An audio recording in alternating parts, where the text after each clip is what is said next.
Thanks for doing it. Thanks for coming. Hey, thanks for letting me come. It's exciting.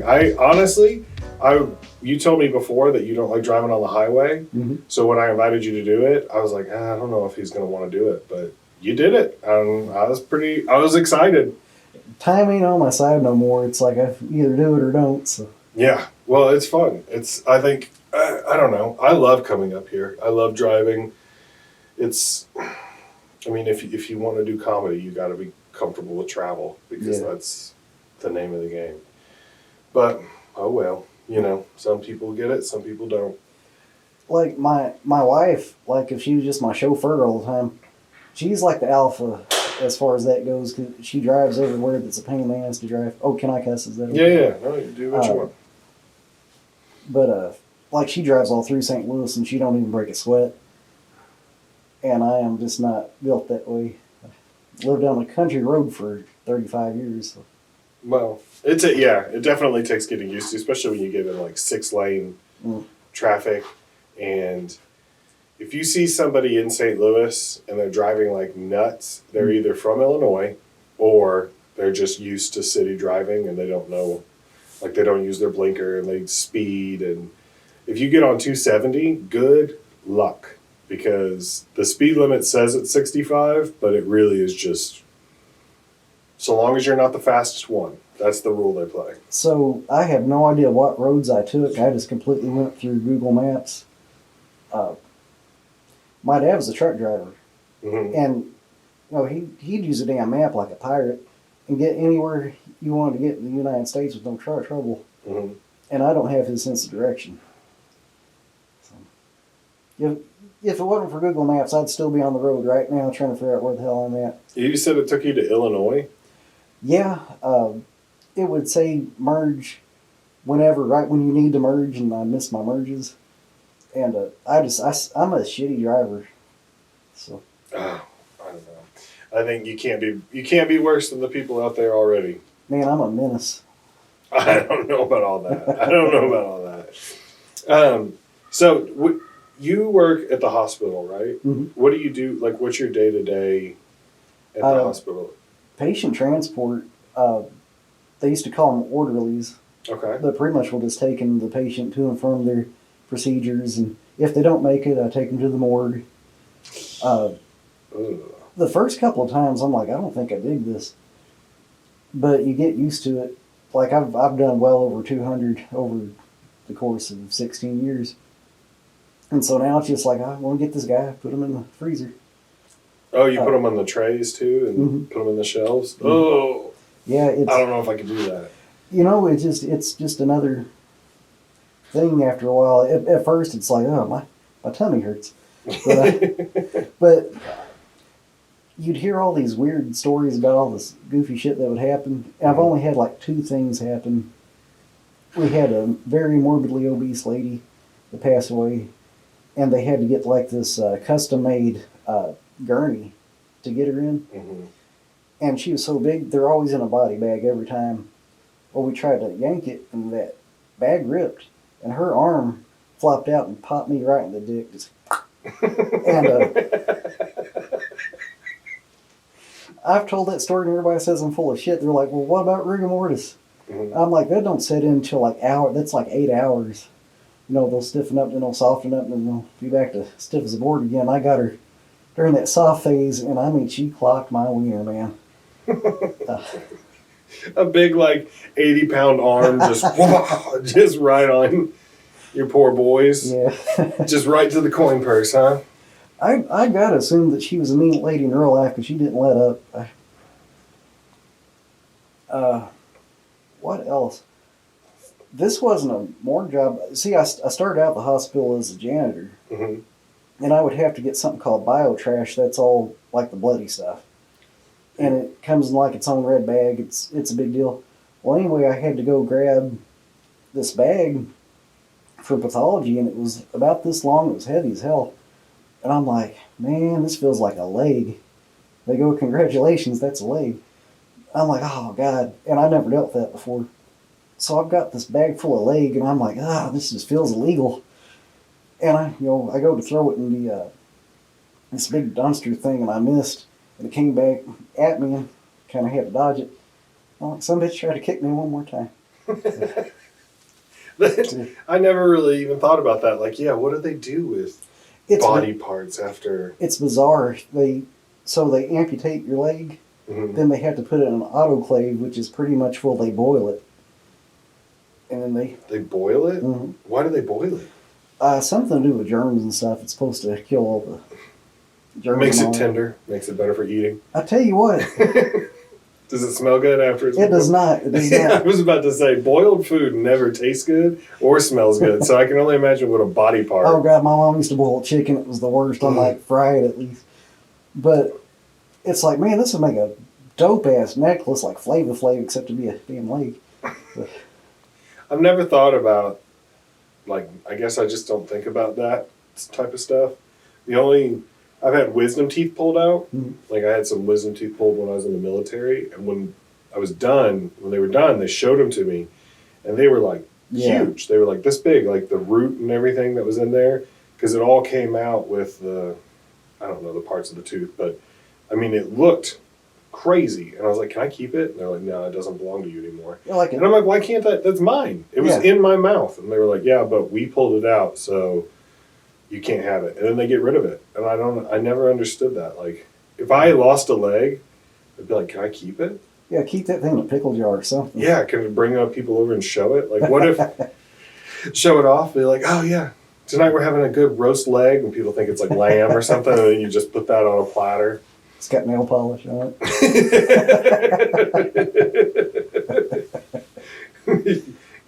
You want to be a tattoo artist, so you practice on your leg. You can just set it up somewhere and do different designs. Hell, if you got dogs, that is a hell of a treat. Oh, I don't know if I would want them to get to know the taste of me, though. You know? Every time you come home, they just start drooling. They're looking at your other leg like... The look on your neighbor's face is though they see a damn leg getting...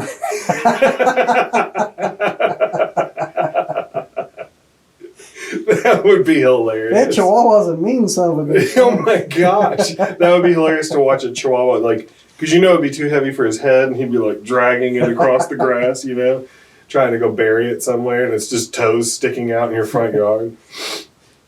You wouldn't have to worry about porch pirates. Yeah, you put a leg, you hide a Amazon package under a leg, nobody's moving it. Nobody's moving it. Everybody's, you know what, I think I'll just let this one go. So I asked you a couple of your favorite things, like some things you like, some things you don't like. The idea behind this podcast is I just ask you a couple questions with like the best in it. And then, you know, what's the best pizza topping? What's the best way to make a burger? Stuff like that. And it's just a way for us to talk, kind of get to know each other. But I asked you some of the things you liked, and you said 80s and 90s professional wrestling. Yep. So let's start there. Who is the best professional wrestler? Oh, Hulk Hogan, hands down. Oh, really? Well, for me, I guess it's subjective, but he's what got me into it at all. Mm-hmm. I don't know. He was just my favorite. What about him was it the mustache? Is that why you've grown your mustache? No, the mustache is just to hide all the ugly. I'm jealous. You can grow facial hair better than most men I think I've ever met. So the key is you got to tough it out for like a half year. So like right now, that was 6 months of me looking like I had the damn mange, man. Like it don't fill out until like a year in. Well, I've been growing this mustache for, I don't remember the last time I shaved completely, but it's been like 3 years, and it's still, this is it. This is all I get. This didn't start until I'm 42 next month, and I'm just now, and I'm like a oddity or something because I can grow this now. I've got like 6 chest hairs, and it's all on one side. See, I am just carpet. Just carpet. Head, chest, belly, legs, back, carpet. But for whatever reason, I can't grow a thick mustache, and it's blonde. Like, it's blonde here and here. And I had a lady ask me last weekend, she was like, so do you, like, dye your goatee and mustache? I'm like, well, why would I do that? Why would I just sit there with Just for Men's and just touch up, just, like, brush some highlights? Just the flavor saver. Yeah, like what? You get frosted tips for my face. But Hulk Hogan, you said Hulk Hogan was your favorite? Mm-hmm. So are you going to go watch that new Hulk Hogan movie? Oh yeah, yeah. With Chris Hemsworth as playing? Yeah, I think he's going to nail it. That might be the most attractive man I've ever seen. Is him being It's annoying as shit. Might be a little too much for me. I don't know. I don't know, because I'm not gay, but Chris Hemsworth is. Whew, that's a good looking guy. Now I ain't saying I wouldn't switch bodies with him. Yeah, that's true. It's horseshit. He's probably at least 6 foot tall. Mm-hmm. And it's like I'm leftovers. It's like I'm 5'5". But then again, he probably puts the work into it too. Like, you ain't going to see me in a Planet Fitness. Mm-hmm. You might see me at a Popeyes or something, but it's all my fault. I don't know.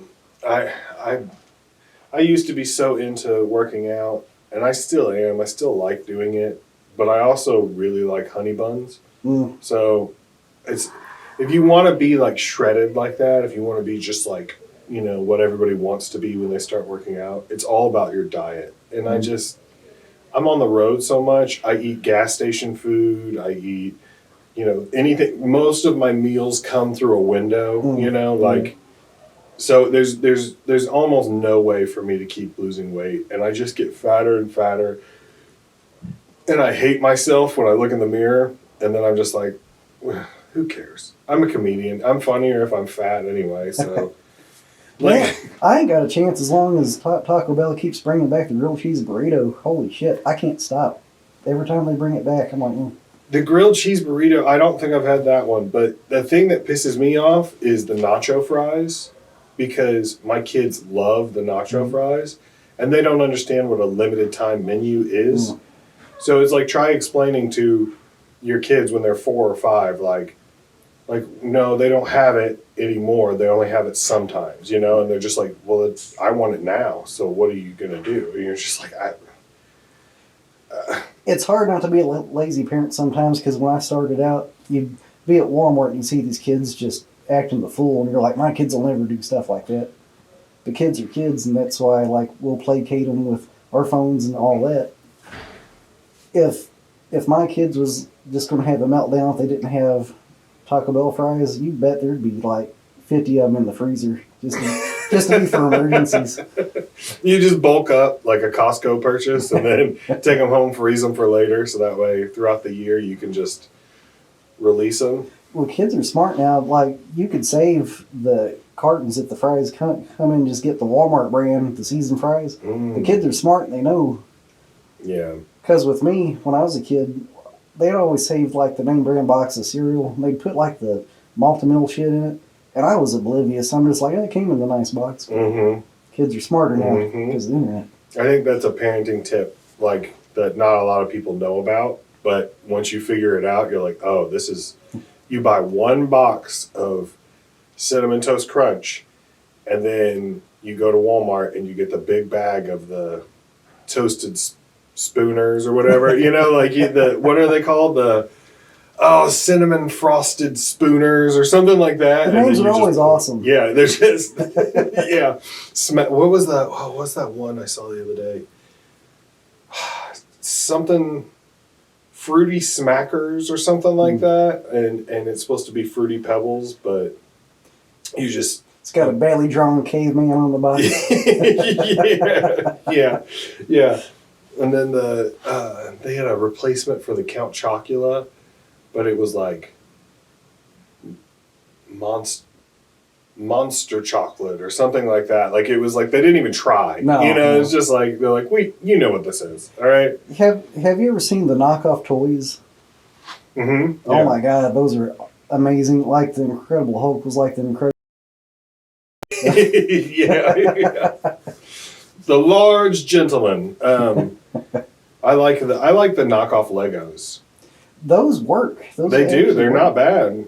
The Mega Blocks and what was the other one? I don't remember. But the knockoff toys, that's the way to go. Kids don't really care. You know, they're just like, whatever. I got toys. I kind of worry though. It's like they're probably trying to fit as much cancer as they can in this plastic. Yeah. That's always you're like, how quickly would this kill me if I bought it for my kid? You know, like if he swallows this, will it be like something he has to swallow 1,000 pieces before he gets sick, or can just one, you know? But Legos are so expensive. Do your kids like Legos at all? Oh yeah, my son's addicted. Hell, I still play with them. Probably the biggest perk of being a parent is you can play with Legos and not look like you're crazy. The other day, my son has just reached the age now where whenever he gets new Legos, he wants us to put them together, which means I put them together and then he plays with the little person until the boat or car or ship or whatever's ready. And the other day, he was watching me and then he was like, okay, scoot over. And then he started doing it. And I was like, oh, like it was like the end of an era. Like he's old enough now to where he can start to put these things together by himself. And I'm worried that he's not going to want me to do it anymore. And it's like, that's what I like doing that, buddy. Like, I like playing with your Legos just as much as you like playing with your Legos.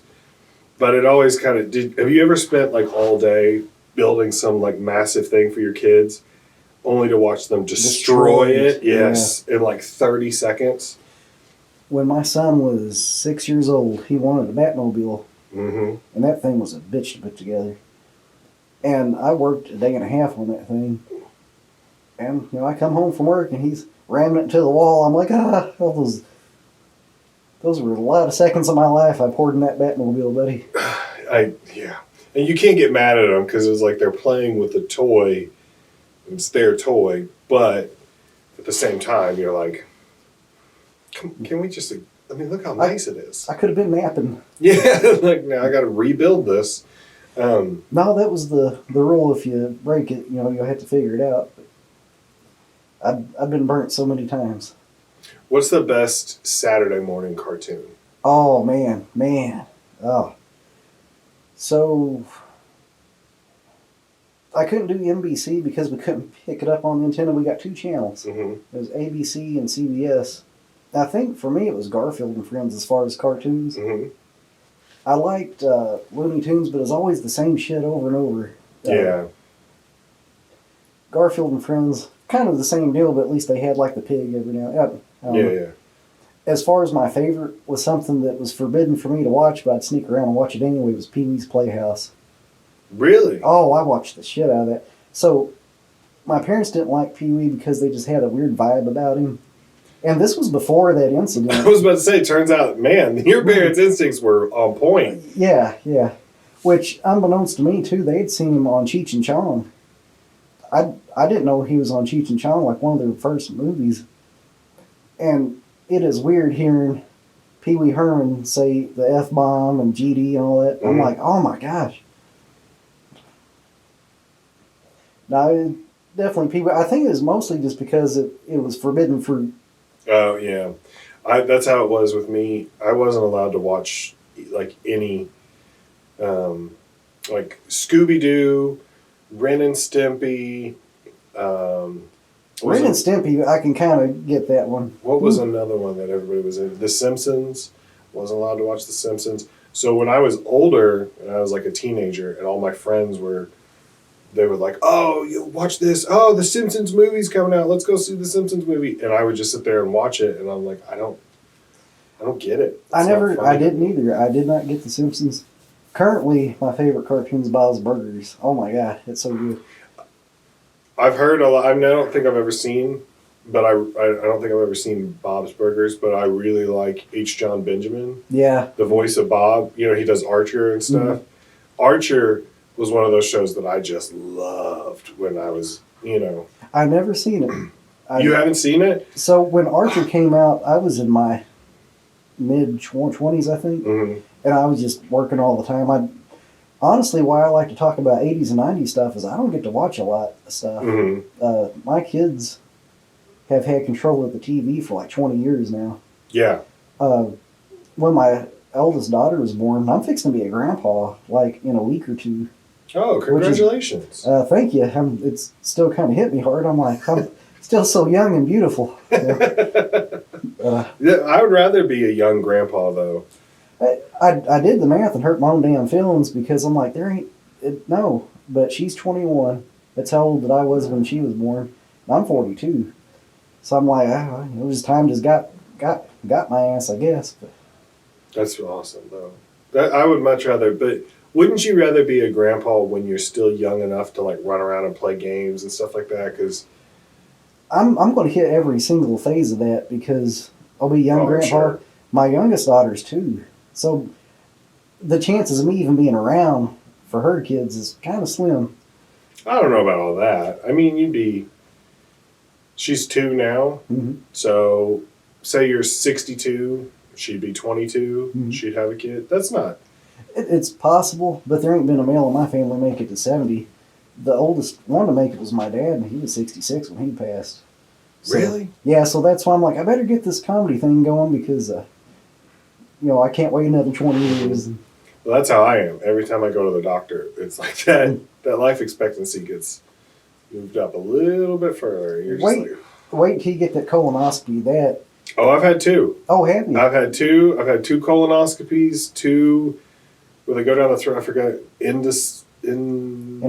There you go. Thank you. Which why is endoscopy at the top? Mm-hmm.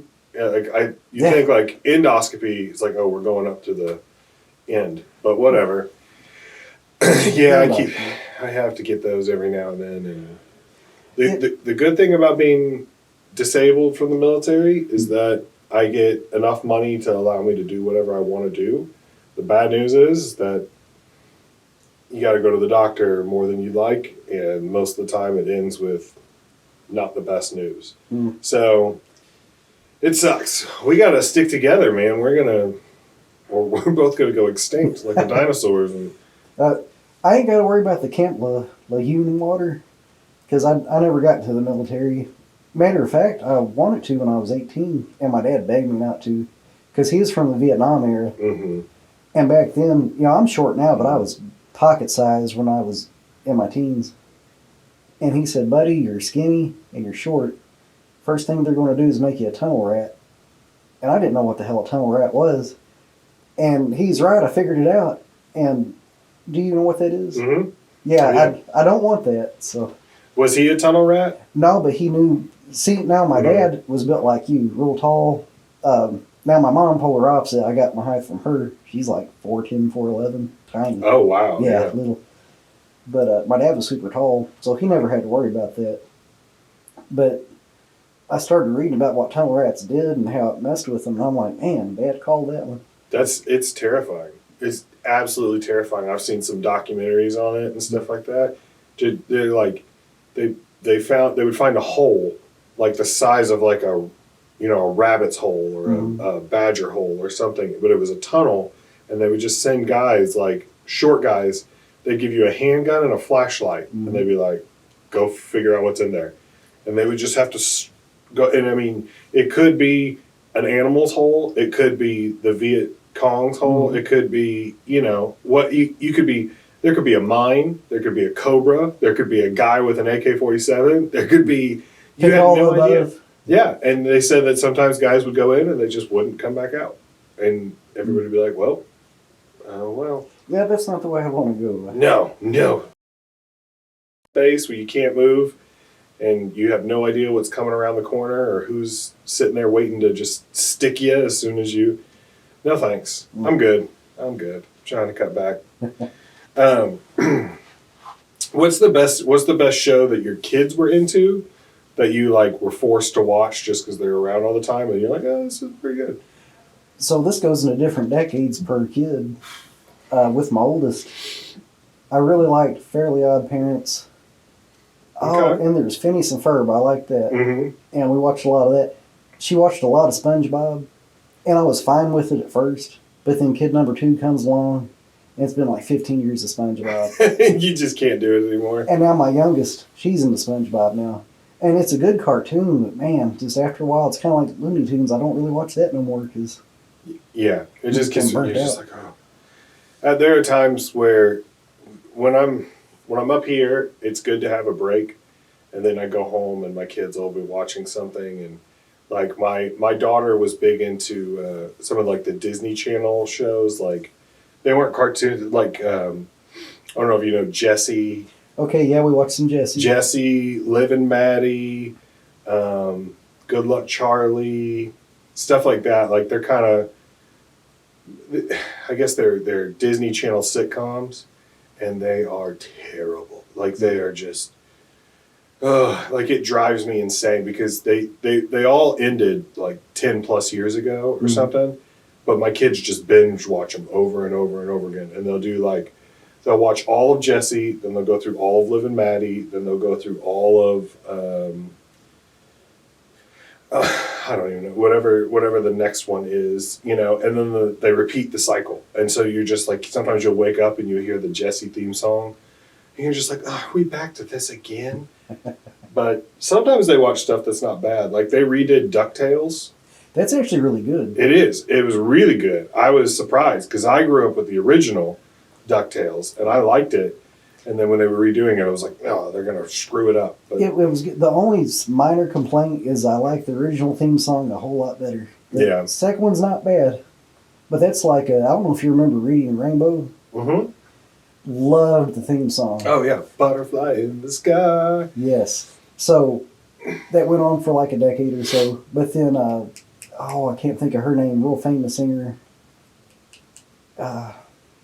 I cannot think of her name. She had passed away. Coke. Whitney Houston? Whitney Houston, yes. I don't know why that. It's so funny that Coke was the thing. Yeah, like, Whitney Houston. Yeah. But, and she had such a good career. But, no, she redid that song for the thing, and she just royally effed it up. I'm like, no, bring back the original. Yeah, that's scary. Whenever you hear somebody's going to redo a song, you're like, oh, this is either going to be great or it's going to be terrible. I would think hers would be good because she took that Dolly Parton song and then, the I Will Always Love You or whatever. I don't know what it's actually called, but Dolly Parton. I think that's it. Yeah, Dolly sang it first. And if you listen to Dolly's original version, you're like, okay, this is good, but both too long for me. Really? Both of them are too long? I cannot get through the whole song. I'm just like, yeah, I get it. You like this guy a whole lot. But, I get it. You like him. Okay. I guess my deal is I don't like people that oversing. When they sing too good that it is just kind of like Christina Aguilera. Oh, yeah. Such a good singer, probably perfect. But like 40 minutes later, like you can hit every note. That's cool. I hate it when they do that to the national anthem. It's like, all right. The song is 4 hours long, man. Yeah, like I love America just as much as the next guy, but come on, even Francis Scott Key would be like, this is not my song. Can you guys come on? Nobody's playing that on their iPod at all. Yeah, nobody's sitting there going like, True story. Sorry to interrupt. No, you're good. So, buddy I went to school with wrote the anthem for the Space Force. The Space Force? The Space Force. Wow. Which is weird. Like 20 years ago, that sentence didn't exist. I know. But 10 years ago, that sentence didn't exist. Yeah, his name is Jamie Teachner, and he writes a lot of songs in Nashville. And I remember riding the school bus with that guy, and he would sing great. And he ended up going pretty far, and then he ended up writing the song for the Space Force. People's like, "Oh, this song sucks." And if you hear the song, it's an anthem. It ain't supposed to be a fucking banger. Yeah. And I didn't get that song got so much hatred. Does it have words to it? Yeah, it's got words. If you ever look it up on YouTube, it sounds like it ought to. It's you listen to the national anthem and you're not like, oh yeah, it's like that. That would be so funny if it was just like a banger. Everybody the number one top song in America is the Space Force theme song. Yeah. But I have a hard time imagining what that would be because, like, I was in the Marines, and the Marine Corps anthem, the Marine Corps hymn, it talks a lot about, like, famous battles that they've won and accomplishments and, like, this is what we stand for and everything like that. But the Space Force has been around for 4 years or something. So, like, what do they have to sing about? Like, I don't remember much. Because it's one of them things. It said something like boldly going, and a lot of people picked on that because of Star Trek. But I'm like, that's a cool little add-in, like a little nod to, Star Trek. So my dad was like a science fiction nerd, Mhm. loved that stuff, and that's just something I never got into. Except I love Star Wars. That's the only spacey thing that I've ever watched. I want to love Star Wars. Like, I want to love it. I will watch anytime something Star Wars related comes out. I watch it, and most of the time I leave like kind of disappointed because it's like I want it to be good, like spaceships and lasers and sword fighting and robots and hot girls or whatever, and you're like, yeah, that's on paper it sounds so good, and then you go and you watch some of the movies and you're like, this is so bad. I think that's why I enjoy it, because I don't love it. I like it. Yeah. So, like, big fans of it.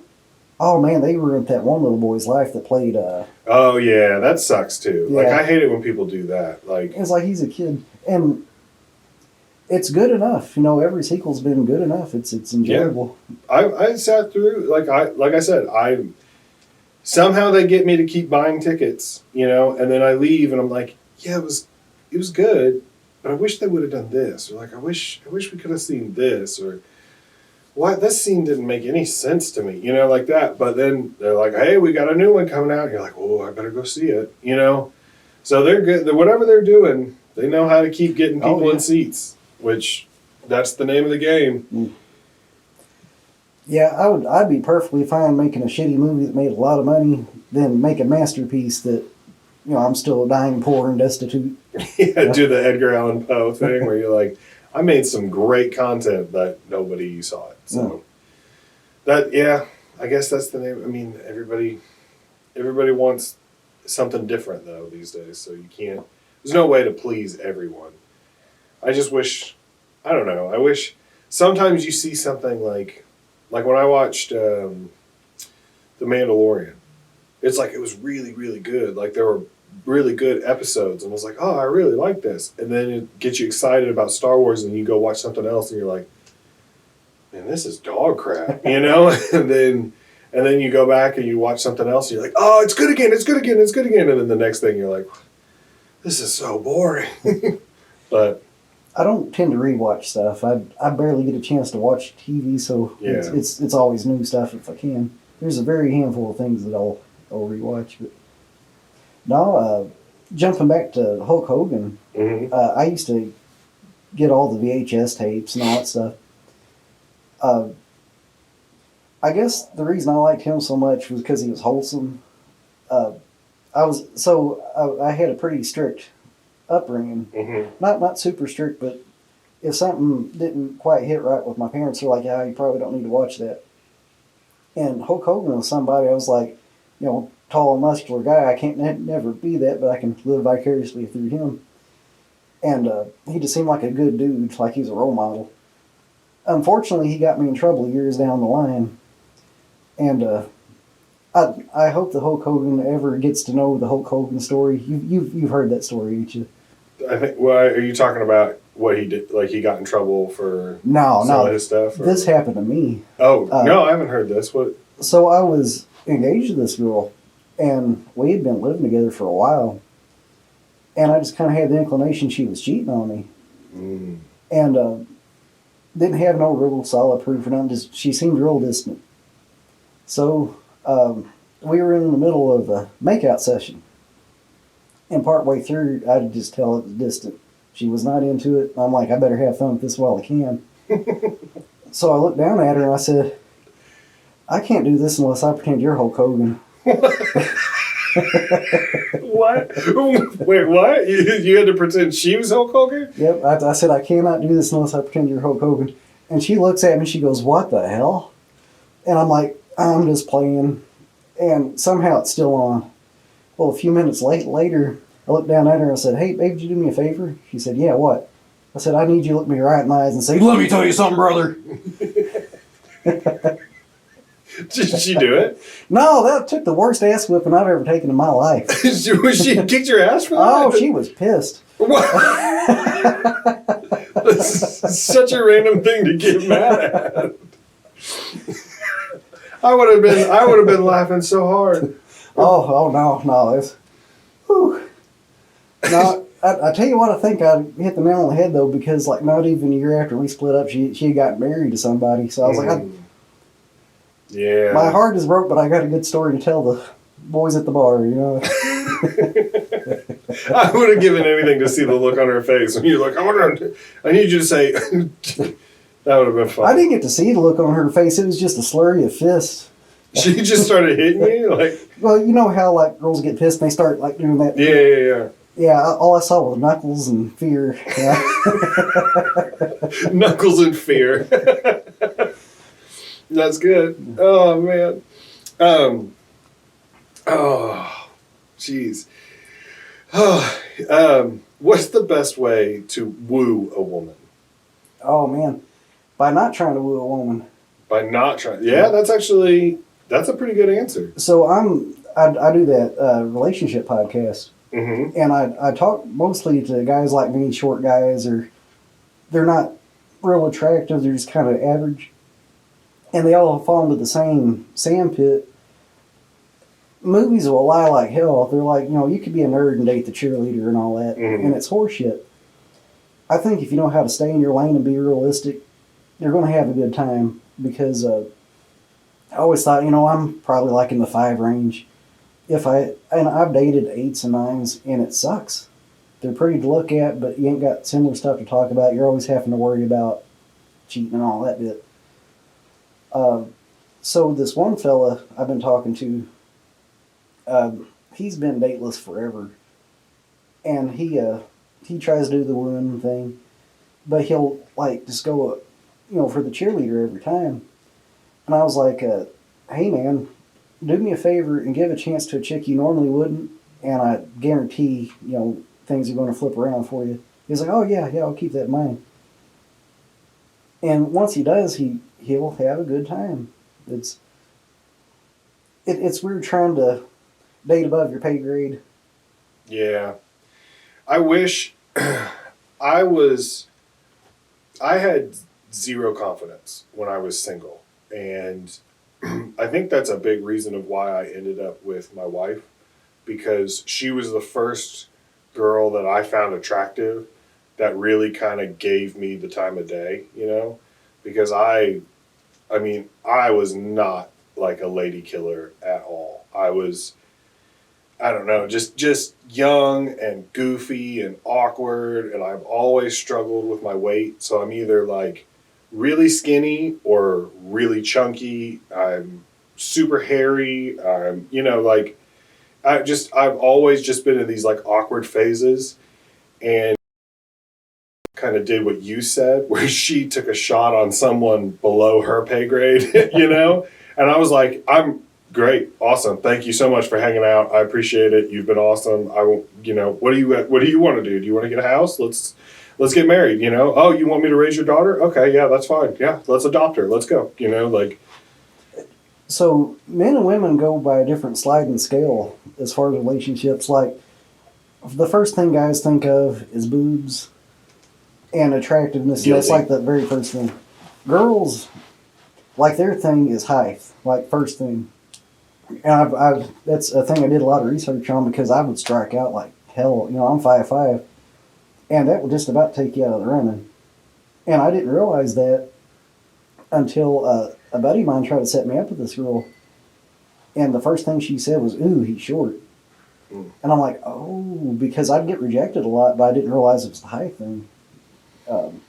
But that was like I can't never get no taller, so I'm going to have to work my way around that. So like you can be tall, and boom, you're going to do pretty decent, even if you have issues with self-esteem. See, that's weird, because I'm the tallest one of my friends, and all of my buddies were always just boom, boom, boom, boom, boom. They could pick up girls like it was nothing, and then I just never like it's got to be more than that. Like there is. It's hard to explain. It's like if me and you went out clubbing, both 20 years old, you'd be killing. With me, it's kind of a hunt. Back when I was dating around, I couldn't just go to the club and come home. It had to be like a very calculated event. Because like with me, they'd have to get to know me, and they're like, "Oh, he's funny. He can make me laugh, and he's not going to."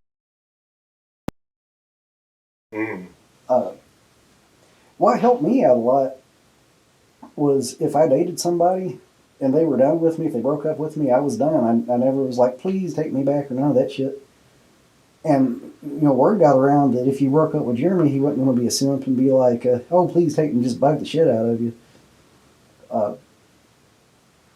Word gets around with women real fast. Like, if they think you're a creep, the whole world's like, that guy's a creep. Yeah. Yeah, I've run into some people before, and you can tell, like, they give off a vibe or whatever, and the girls pick up on it instantly.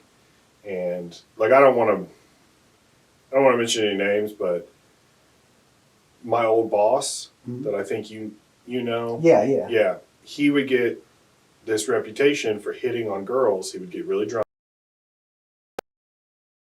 Or employees or customers or whatever, and it very quickly spread around that you don't want to be alone with this guy.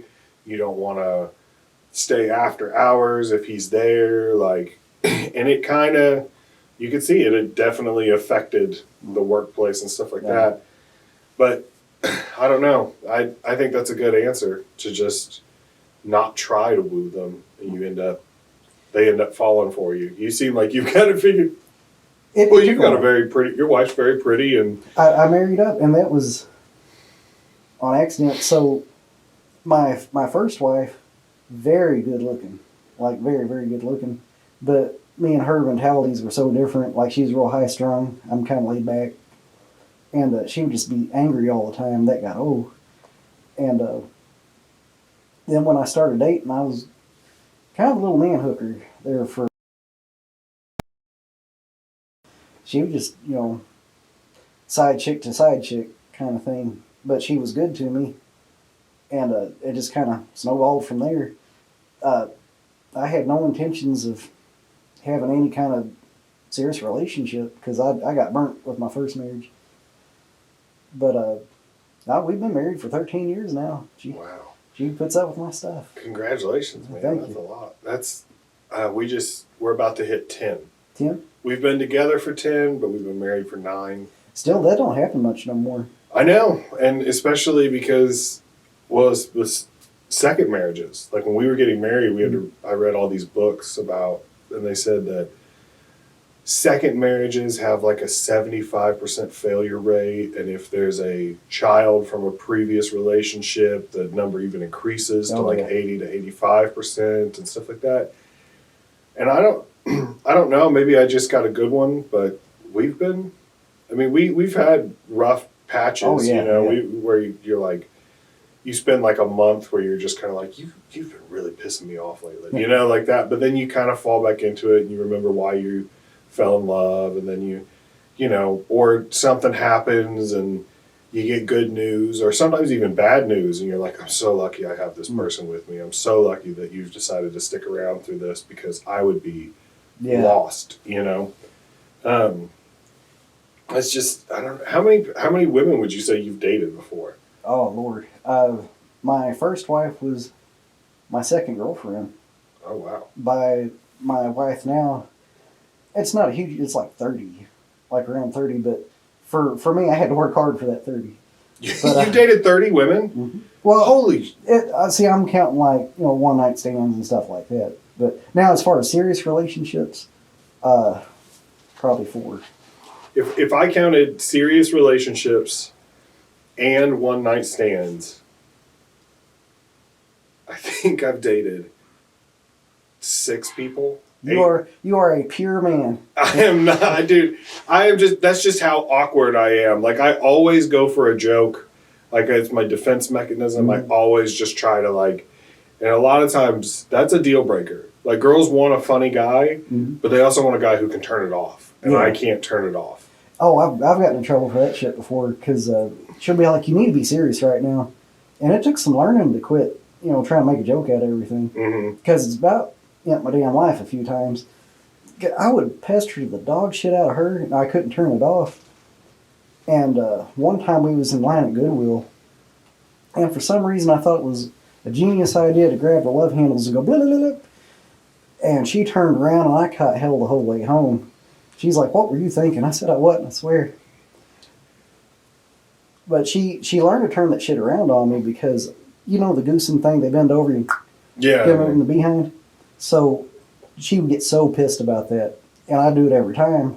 She turned the damn tables on me. And now I get the nervous sweats if I have to bend over and pick up a drop fork. I'm like, oh God, it ain't worth it. Because she goes in dry and deep, man. Like, she's working me like a damn puppet. I get so nervous when I have to like load the dishwasher, or if I'm going upstairs and she's behind me. Like I like put my hand behind my back and like running like don't get me because there's so many times. Anytime she's exposed, you know, I come by and I just get a grab, get a little smack, you know, like you have to sometimes. Man, I got to wear a jock strap backwards.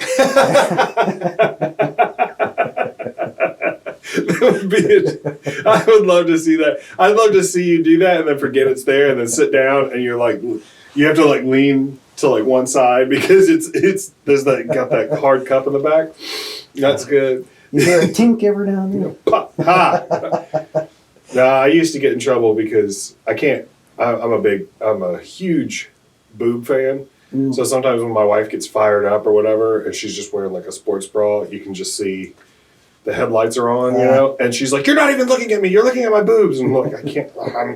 They're looking at me too. I can't help it." Predisposed to be that way, we can't help it. Yeah, you're just like, you just fixated, and then she's like, "Hey, come here, look at me," and you're like, I can't. You know, if someone was to say, "Hey, Jeremy, why do you like boobies?" I couldn't give you a solid answer. Just I do. I don't see. That's the thing that I don't understand is that you know what all boobs look like. I mean, if I gave you a pen and a paper and I said, "Draw me a pair of boobs," you would draw them, and they'd be blindfolded. I'd perfect. Yeah. Circle, circle, circle, circle, dot, dot. You know, like, that's it. It's 4 circles and 2 dots. And you're like, that's like, well, yeah, that pretty much describes every boob on earth. But still, you can't help it. You're like, oh, even if you've seen a pair of boobs 100 times, you're still like, there are boobs under there. You know, you get excited. You see them poking out through the shirt or something, and you're like, oh, they're right there. They're right there. Oh. It's like seeing Hulk Hogan. You're like, he's right there. He's right there. Man, it's to the point where, like, you go to Walmart, you know how some very overweight ladies will wear, like, the backless stuff, and you see, like, it looks like they got, like, 6 boobs going on, and you're still kind of like, we could probably dance real nice.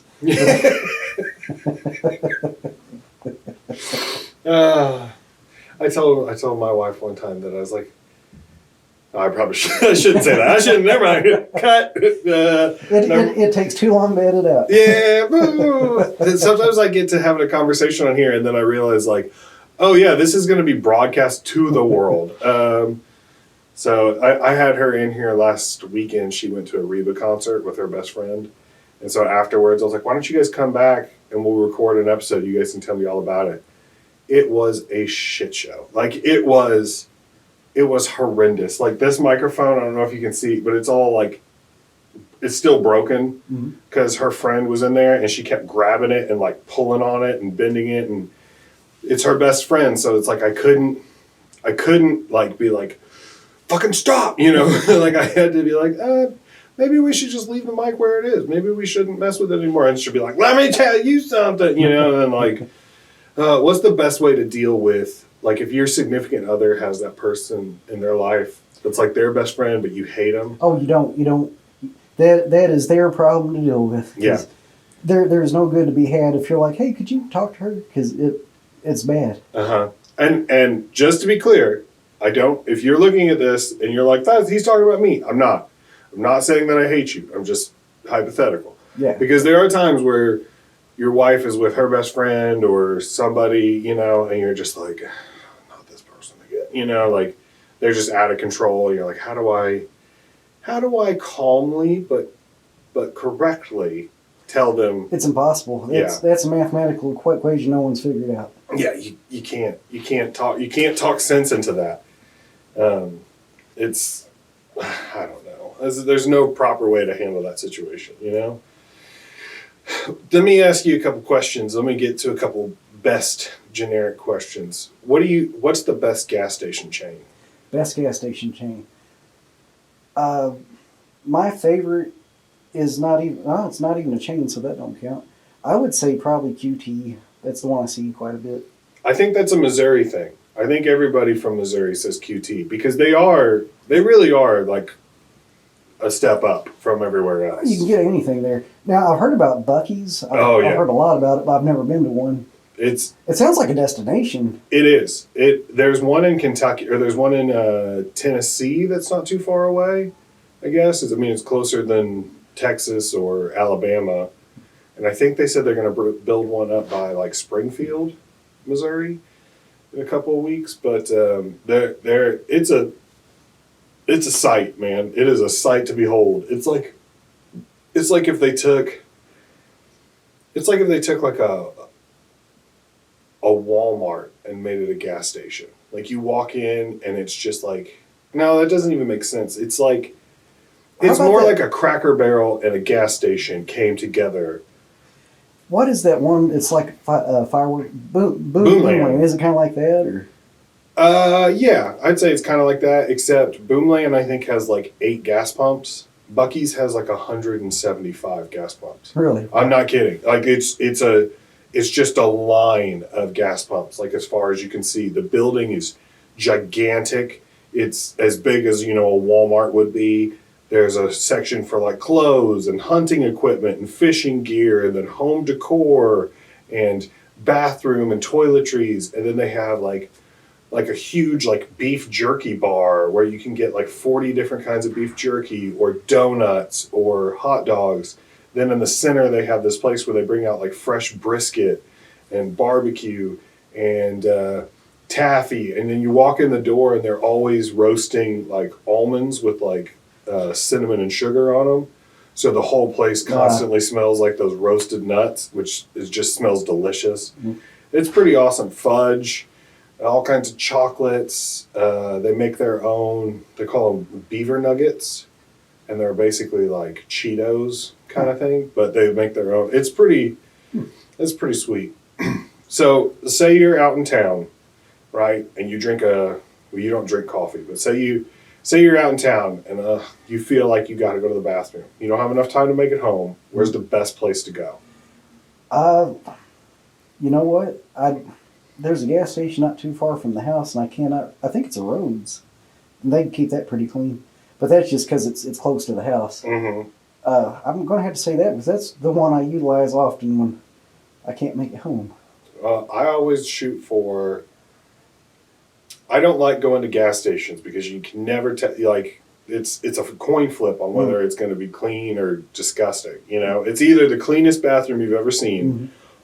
Or there's no in between. There's never once where you walk into a bathroom and you're like, well, it could be a little cleaner. You're like, this is spotless. Or it's a hazardous waste dumping site, And my go-to is I always look for like a Barnes & Noble or like an Office Depot or something, or maybe like a Lowe's. Because usually those are like pretty well maintained, easily accessible. They have them towards the front of the store. You pop in. They don't make you buy anything just for going in. I was just having this conversation not too long ago. Hastings, man. Oh, yeah. I remember me have to poop every time. Like, I'm not a public pooper at all. No. But something about them books at Hastings, I'm like, oh, God, it's starting again, What's the best way to handle it? Like, if you're in a public bathroom, do you just like, whatever happens, I let it all out? Or do you try to like reserve a little bit? If I'm in public, it's an emergency if I'm in a public bathroom. Yeah. Like, number one ain't no problem at all. I'll pee in the sink if I got to. But when it's number two, it's an emergency. It's like there was no other alternative. So I make a doo-doo nest. Do you make a doo-doo nest? No. Oh, because if I'm I'm like you. If I'm in a public place, there's no time for nesting. It's That's the one thing I will make time for because it's either that, take off your pants, put your shoes back on, stand on the thing and hover. So like it don't take like the doo-doo nest. It's like killing a lot of trees, but it's like 15 paper towels. Put them in as fast as you can, and then you can somewhat safely go number two. But I like it cushy. No, I can't do that. If I'm using a public bathroom for a number two, then we're at threat level midnight. There's no time. Yeah, there's no time for prep. It means that something has gone, snafu, and you're just like, it's time. I did that today at an Office Depot. I had to go get an SD card reader, and I was standing there comparing the back of them, and all of a sudden I was like, oh no. And I just had to take off to the back of the store, and they probably thought I was trying to steal something because I was like looking at stuff, and then I just started like briskly walking to the back. Oh, I've had to abandon some items. But I had to go back, and then I made sure I purchased something because I was like, I might have committed a hate crime in this bathroom, so I need to at least purchase something to... So that's why, I had to go to the bathroom just as soon as I got here because I stopped at a couple of gas stations. Mm-hmm. If your bathroom don't work, I ain't buying shit. Mm-hmm. I will buy every time, even if I don't need something. If I'm dying and I got a place to pee, I'm going to buy something. But if both your bathrooms are shut down, I ain't getting gas or nothing. No. There's no way. There's no reason to waste money. Like, worst case scenario, like if their toilet was broke, but you can still go in and take a leisurely shit in the sink, I'm gonna In the sink, like bridesmaids. You just man, desperate times, man. I'm gonna buy a full tank of gas. I'm gonna get a couple of big ults or something. Yeah. But what's the best way to tell your kids no without actually saying the word no? This don't sound great. This is a bad look on me as a parent, but I've got the three strike rule. If I ask you once, everything's cool. If I ask you twice, I'm reminding you, you're cool. If I ask you 3 times, Dad's pissed, and I'm an asshole.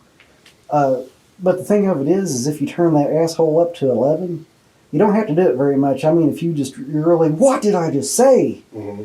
And they're like, and that keeps you from having to keep doing that. They're like, Dad means what he says.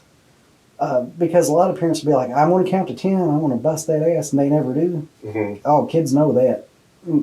So they'll just get yelled at all the time in public. So like when they ask you to go somewhere, they ask you for something. And you're like, you don't want to just come flat out and be like, no. But at the same time, you're not saying yes. I always give them a reason or a maybe and why they're getting a maybe. It's like, well, if time allows, then yeah, but if not, we just can't. I just hit them with we'll see. That means 9 times out of 10, that means no. But, it's just, Dad, can I go to Popo's house? Dad, can I have Taylor over? Dad, can I do this? Can I do that? And it was like, we'll see. And then... Well, what do you do if they just keep on? Then I explain to them, why, be like, this is why I'm not giving you a solid answer. Is because we have to do this, this, this, this, and this. Now, if you help me accomplish these things in a timely fashion, then that will allow more time for us to figure out the logistics of, because it's hard when your kids can't drive, their friends can't drive. My daughter doesn't have a cell phone, but all her other friends have cell phones. So then it's like... How old is your daughter? 13. She's about to be 14. Oh, man, you're hitting a hard time. That's a hard... 13 to 15 is a rough time frame to have a daughter. Honestly, it started at 11. Really? Yeah, she started her attitude and her, the eye rolls and the deep sighs and the... if she wants something, she will make sure it happens as fast as possible. But if she doesn't want to do something, I mean, it's like pulling teeth. That's my son. Come on. So my son has autism. He's on the spectrum. He's real smart, but some things he don't grasp. So he's one of those, you'll have to say no to him 100 times. And before I knew he had autism, I thought it was just him being a kid, not wanting to listen, which kind of helped out getting that diagnosis because I was like, okay, I have to handle things different because he would bug you to damn death. Just, hey, can we do this? And you tell him no 100 times and keep asking the same questions. He's still bad about it, but at least now knowing that, I don't come down so hard on him. That's got to be... I hate repetition. It makes me crazy. Yeah. But... I'm like you said, it's not so much for them, it's just my own personal pet peeve, is I hate having to say things 3 times. Mm-hmm. Once, I tell you, now it's known, this is what I want. Twice is like you said, it's a reminder. 3 times it's like, okay, now you're deliberately not listening to me and you piss me off. Yeah. And you're like, you have to learn, like, sometimes they're just so excited about something that they can't focus. Sometimes they're, off in another world, sometimes maybe you weren't clear with your instructions. And it's been really hard for me because, like, just to not just explode on people. Yeah. But what are you going to do, Are you harder on your son than you are your daughter? I don't know. I like to... No, I think I'm harder on my daughter than I am my son, which I shouldn't be. I'm polar opposite. With my girls, I kind of princess them, which my oldest turned out great, and my youngest is too. She's still got a lot to do. But my boy, I'm so hard on. But I think it's just like I want him to be a kid, but I also know that he's got to be a man someday. So I'm like, things are disappointing sometimes, and sometimes you got to toughen up and all that. Yeah. But sometimes I take it too damn far, and I'm like, I don't know. See, so it makes it.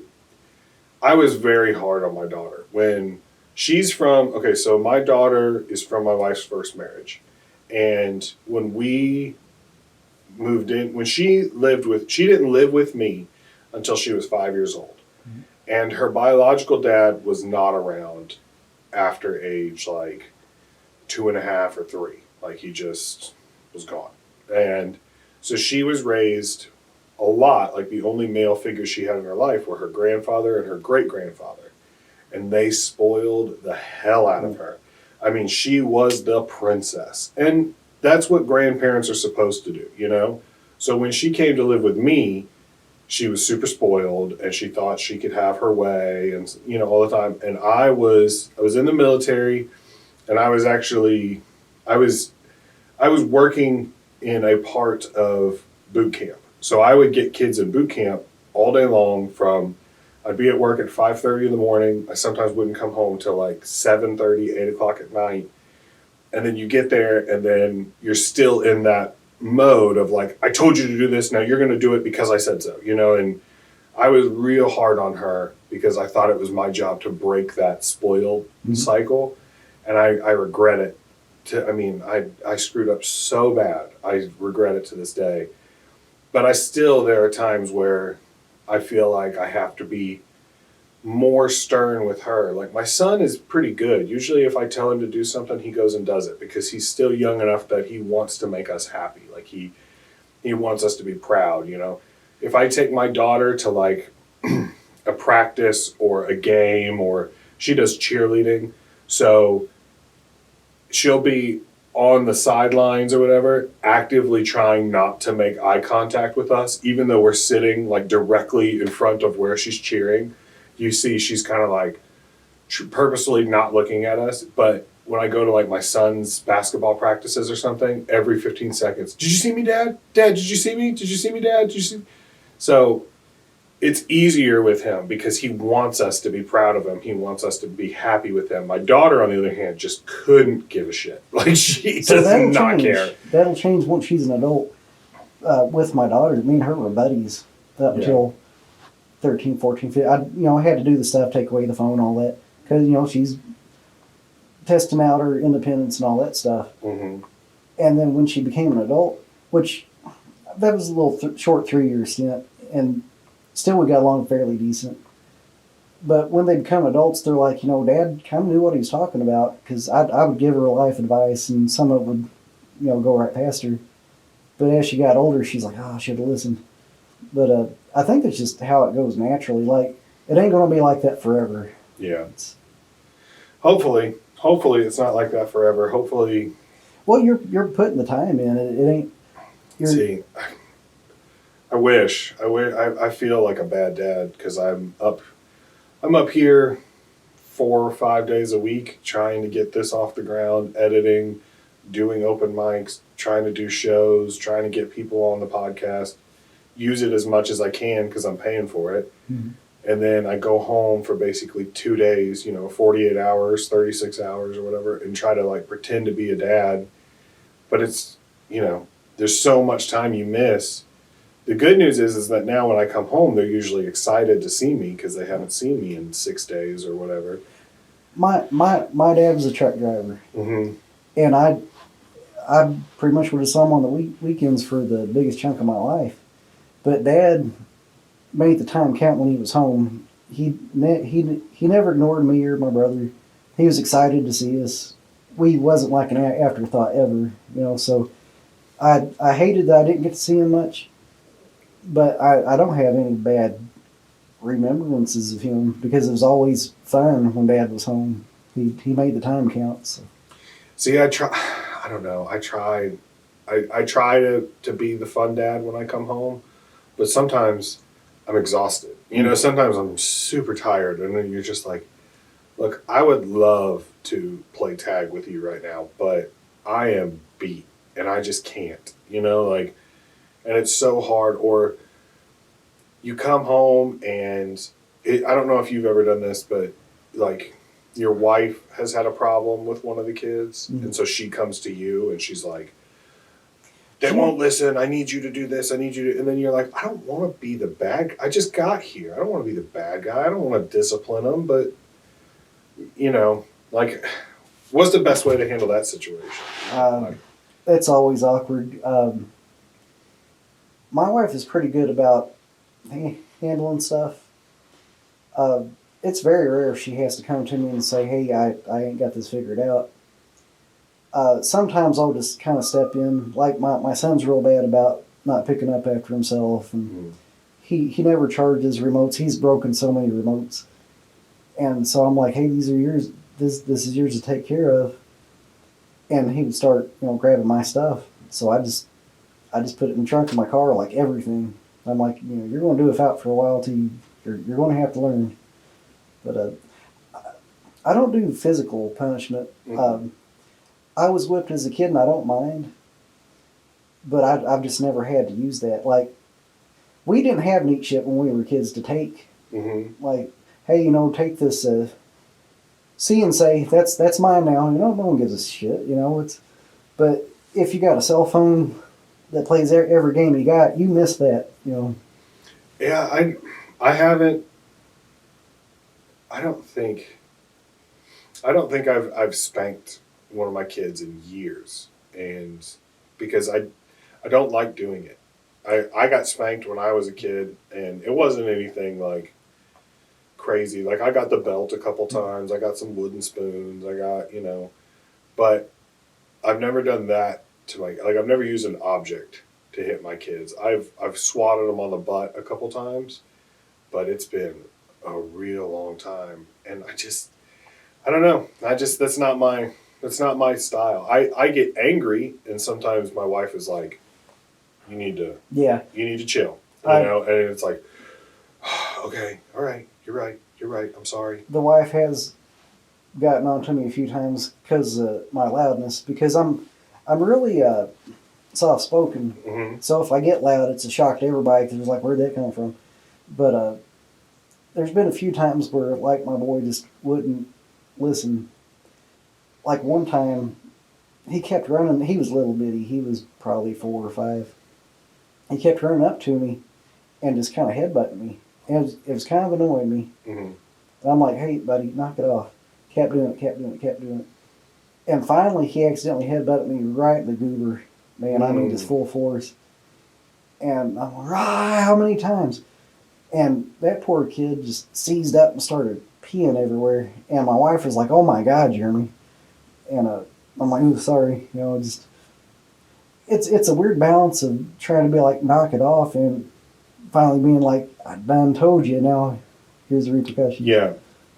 I that's one thing I'll never understand, is that it's like you're supposed to keep your cool at all times. And it's like, to me, that didn't make sense, because it's like, that's not going to happen in the real world. Like, you can't go up to a teacher and do this many times in a row without getting yelled at. You can't do it to a boss or a cop or, whatever. Like, you have to learn that people have their limits.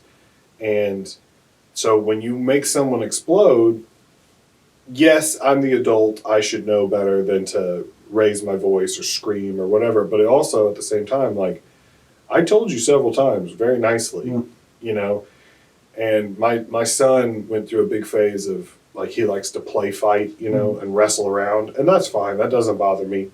But he got in this big thing of hitting me in the face, like, especially when I wasn't looking. Like, I told him, I'm like, if you want to fight, that's fine, but tell me that we're going to start fighting, you know? And I would be sitting there watching TV or looking at my phone, and he'd come up and just crack me across the face. And you're like, buddy, I don't like being hit in the face. Please don't do that, you know? And then 10 minutes later, you get a slap. You're like, Grayson, I told you, I really don't like being hit in the face. Please don't do that. Then he does it a third time. And there was one time where I grabbed him and I picked him up. And my first thought was, I'm going to throw him across the room.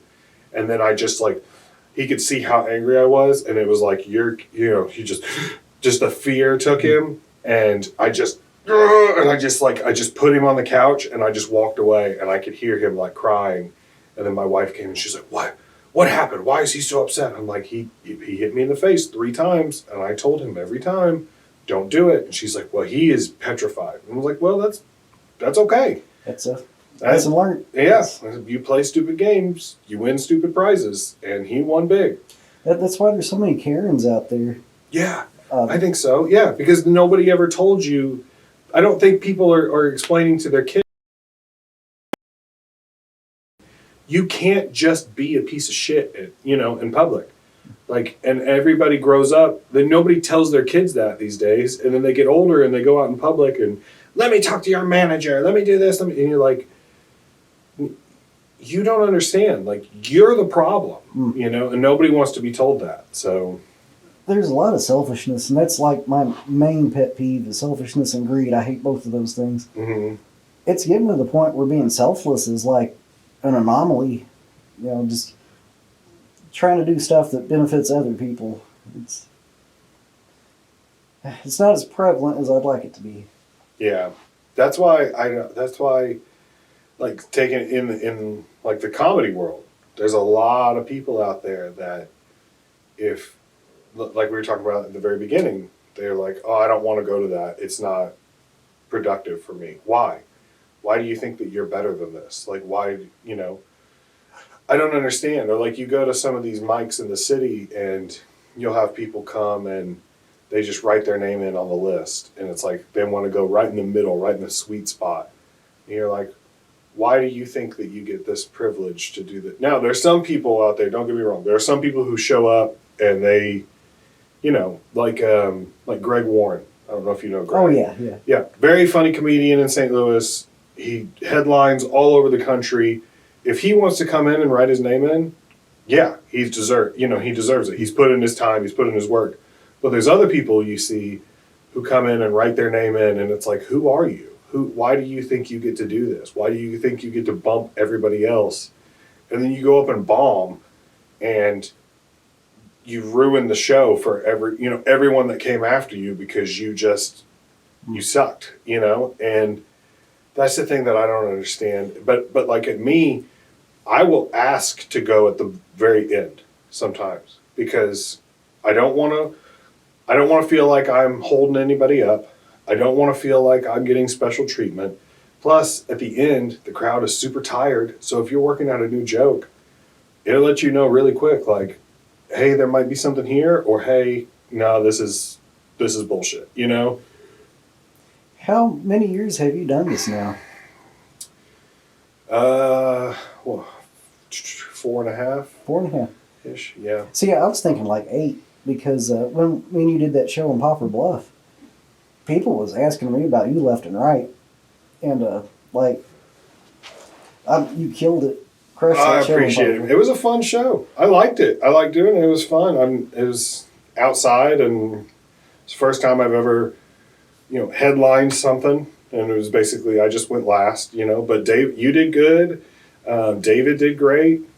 It was a fun crowd. They all wanted to laugh. They all just. I highly dislike hosting. That ain't my thing. Hosting is hard. It's definitely the hardest job in a comedy show. And it's so weird because I've talked about this on another podcast, but they give the hosting job to the least experienced comedian. So like if you were going to host a weekend at the Funny Bone up here, they would, they give you the most work even though you have the least experience. And it's like, it's your job to go up there, welcome the crowd, warm them up, do your time, you know. Then you got to remember drink specials, and you got to remember the website, and you got to remember who's coming 2 weeks from now to try to move tickets. And, oh yeah, there's a $2 buttery nipple shot tonight. Oh, and the server's name is Sarah and Chloe. Make sure you give them a round of applause.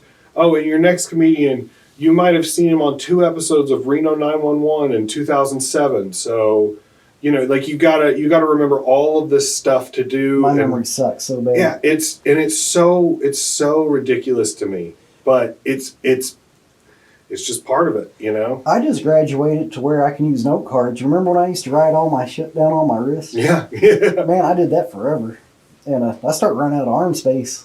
You got to wear like sleeveless T-shirts because you're like, you got a 20-minute set on your arm. It starts up here and goes all the way down. Remember one time I did an open mic, and I went and took a nervous piss right beforehand, and I accidentally washed half of my set away. There's nothing worse.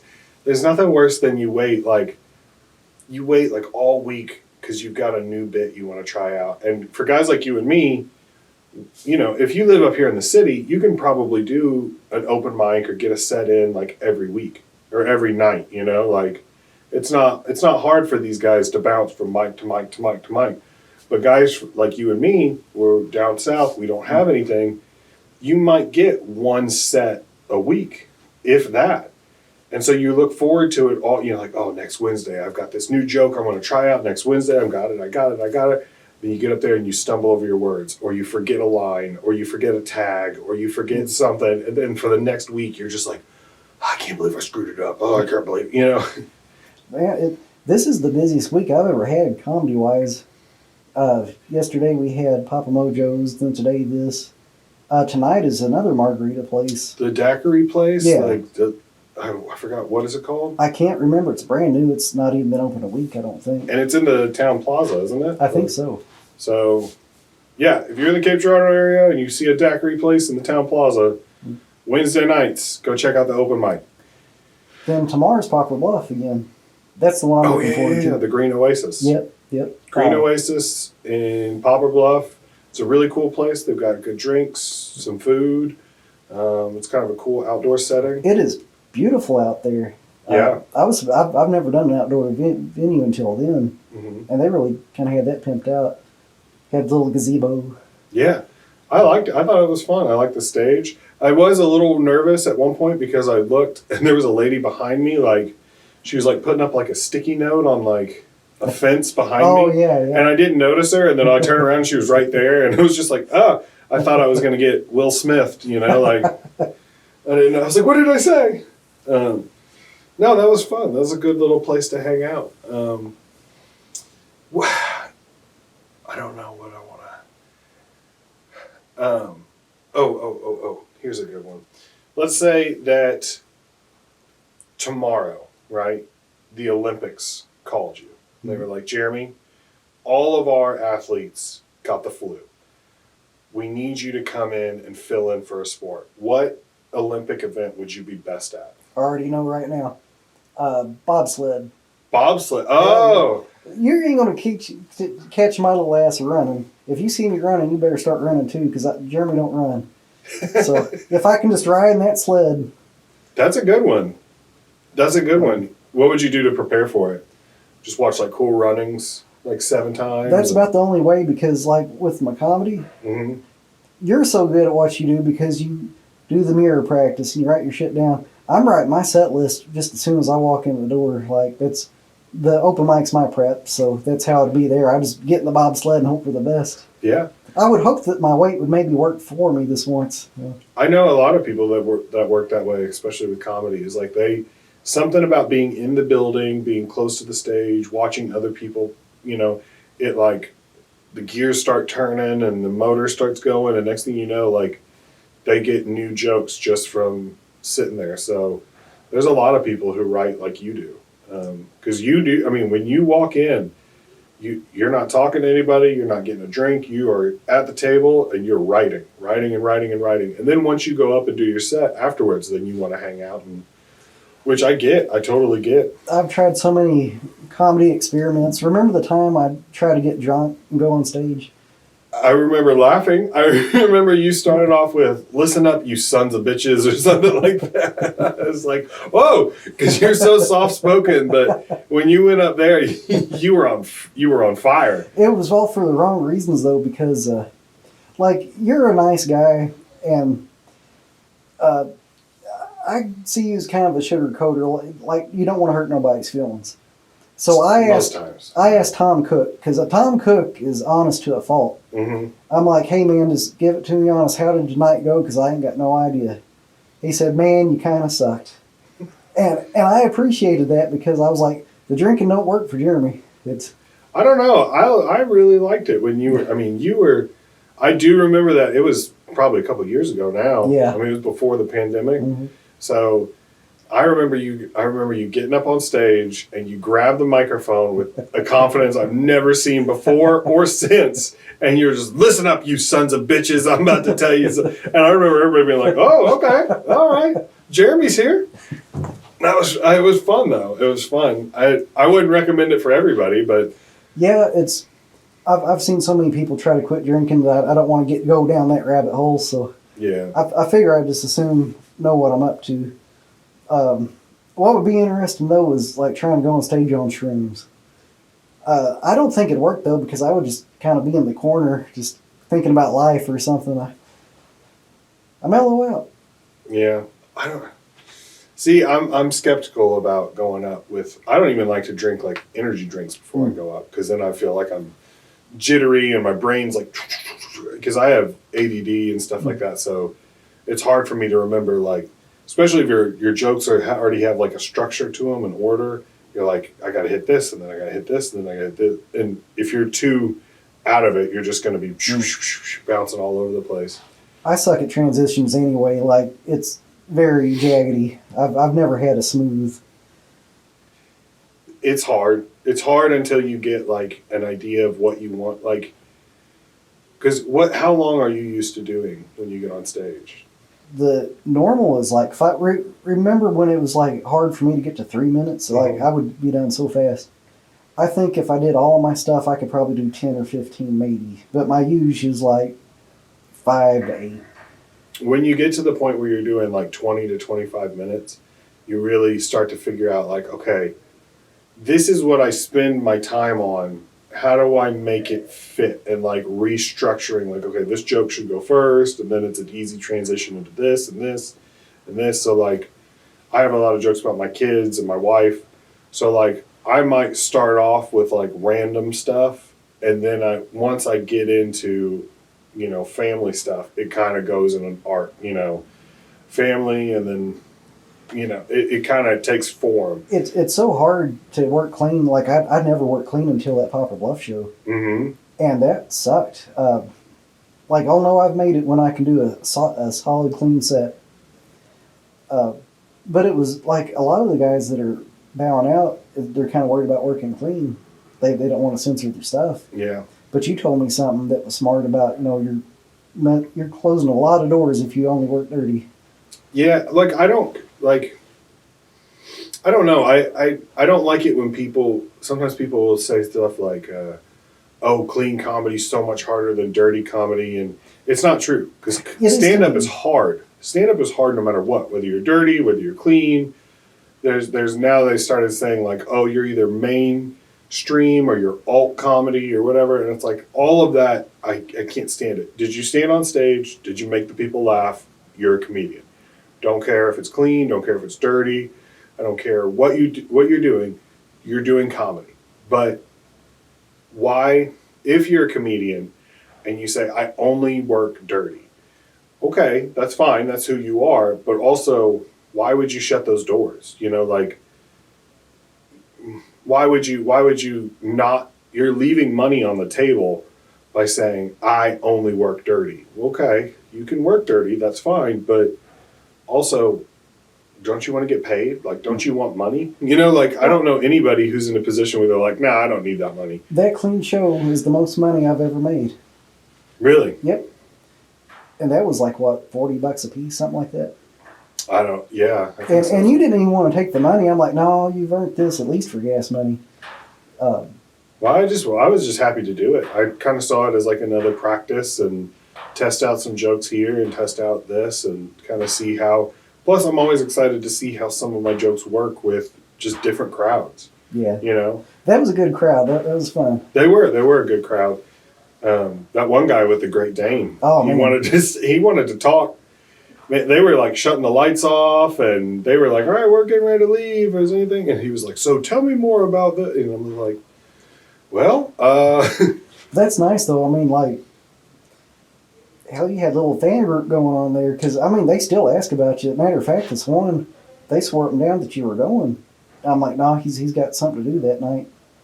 And they were just like, well, okay. But, no, you was like a rock star there because... well, I don't know about Rockstar. Oh, man, you crushed it. Oh, man. But I mean, I don't know. Some comedians, they go up, they do their set, they get their check, and then they want to get out as fast as possible.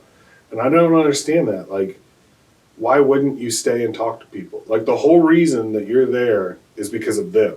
If they weren't there, you wouldn't be there. If they hadn't paid, you wouldn't get paid. So why wouldn't you stay and thank them for coming? Because they gave up their time, they gave up their money just to hear you talk and tell jokes. And some people, I think, get so self-important that they're like, I'm the star. I'm the reason people are here. It's like, yeah, that might be true, but also, if it wasn't for them, you wouldn't be here. You know, so go talk to them. Go say hi. Go, oh, thanks for coming. You know, even most times people don't want anything to do with you. You know, they'll just be like, and they nod and keep walking. You shake a hand. And they're like, okay, thank you, and they leave. Sometimes you get people who want to talk, and why not talk to them? So one of the things that was really neat was there's this one guy, one of the owners. He don't smile much. He's a very... It's hard to explain. He's kind of a stern guy, very serious. And, you know, he just found out he's got cancer and all that stuff. He don't laugh much. But his daughter's telling me, so he laughs so hard about the bit you do about the hair. Oh, yeah? She said he laughs every time telling it. And you did so good, like, you accidentally said penis and you caught yourself, or you said something. It was like something like that. But I could tell that you could tell. You're like, oh, is it supposed to be clean? Sorry. But you kept going on with it. And that was one of the things that hit so hard. Well, that's a weird thing because, again, when you're doing clean, everybody has a different idea of what clean is. Some people are like, you got to be clean. And that just means you can't say... The big ones. Yeah, the 7 dirty words, you know? But then other people, you say, like, I've got a joke about one of my daughter's friends, and I say the word whore. Mm-hmm. And sometimes you do that, and people are like, I thought you were clean.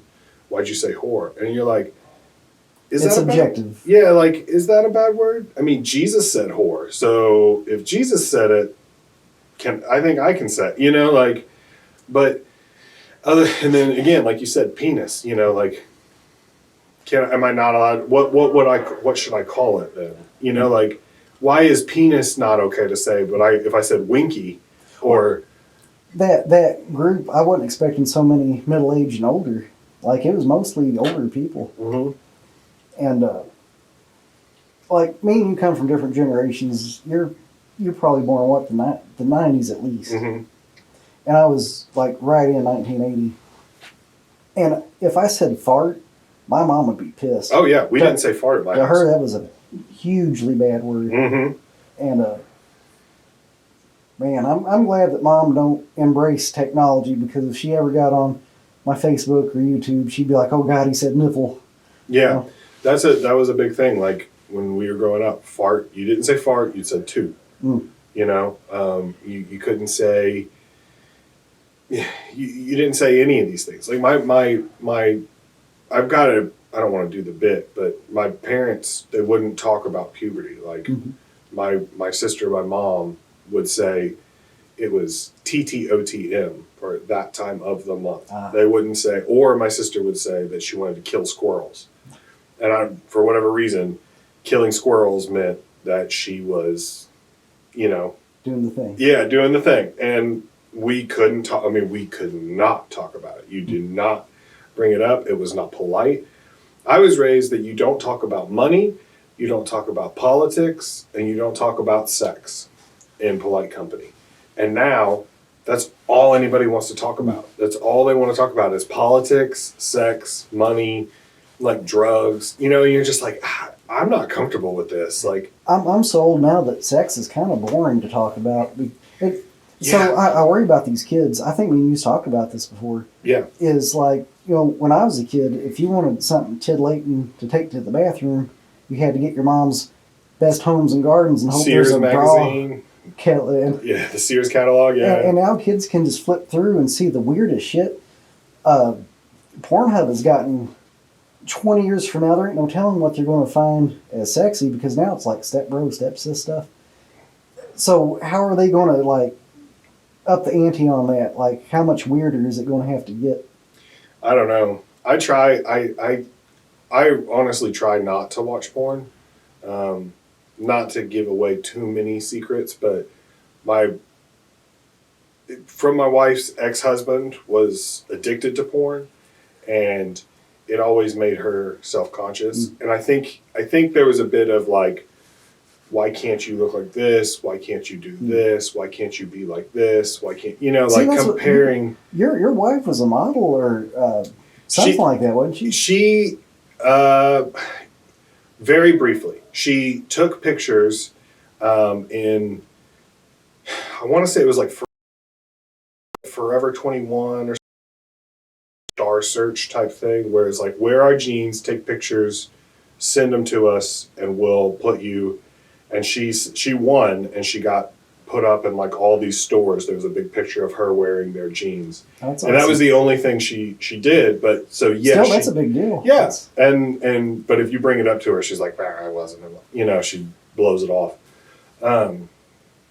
But because he was like that, and she opened up to me about it and explained how much it hurt when he would say things like that, I just remember thinking like, I shouldn't do that. I don't want to be him. I want to be better than him. So I try not to watch porn. Like, and I'm pretty good at it. There are occasions where I get really mad at her or like, like I slip up every now and then, but I try not to watch it. I try not to. That comes with age, I think. Yeah. See, if you would have told 13-year-old me that I wasn't allowed to, like, or 17-year-old me, I'd have been like, yeah. Ain't happening. Yeah, good luck. But I was addicted for sure, like to my own detriment, because I would like get home from work and be on the computer until it was time to go to work the next day. Kind of like bad addicted. But I burnt myself out, thank goodness.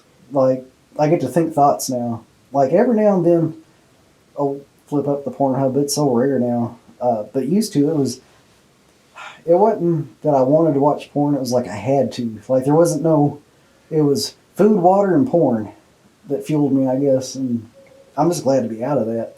Yeah, I used to be like that. I mean, I used to, especially in the military, that was like that's all you had. When we were on deployment, people would send, everybody had a laptop. You didn't have any internet, but you could still, download files and stuff. And so whenever we would get mail, people, like your best buddy, a hard drive or a flash drive full of porn videos. And then you would pass it around to everybody's computer and everybody would download the latest, incoming files or whatever. And so it was just everywhere. And you couldn't get away from it. And then after coming back from deployment, I remember being like, I don't know if that's how I want to live my life, because you get to the point where it's like you start to think about porn even when you've got a naked woman in front of you and you can't even focus on that because you're focused on something you saw 2 months ago and you're like, oh, I wish I had, you're like, I want to enjoy this. Like, this is fun, so. It's like it's more real. Like I still get off often, but it's with me and the wife, and that's the best way to go about it. See, that's the part I like. Plus, I remember the last time somebody, because guys get around. That's one of the things guys talk about, especially kind of younger guys. Not so much now, but like younger guys, that's all they want to talk about is porn and boobs and sex and all kinds of stuff. And they were like, somebody I was talking to recently was talking about something they were watching, and I remember just being like, "That's really gross." Like in my head, I was just like, no, I don't, this is really uncomfortable. Like, I don't even want to hear you talk about it, let alone go and discover it for myself, and I don't know. I sometimes, like you said, I worry about what's going to happen. I don't know what I'm going to do when my kids get to that, especially my son. Mm-hmm. My daughter, I'm not too worried about. I don't think it's as big of an appeal to women as it is. It's more than what you'd think. Really? Yeah, I was surprised because, like with the relationship thing, the pop podcast I started kind of fiddling around looking with that, and there's a lot of women.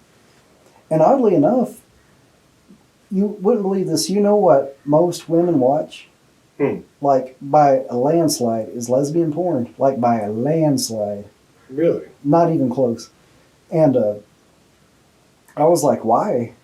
And I got explained to me that it's like males are kind of seen as aggressive and all that stuff, and they just want to have fun and focused on them and all that stuff. And the way it was explained, it made sense.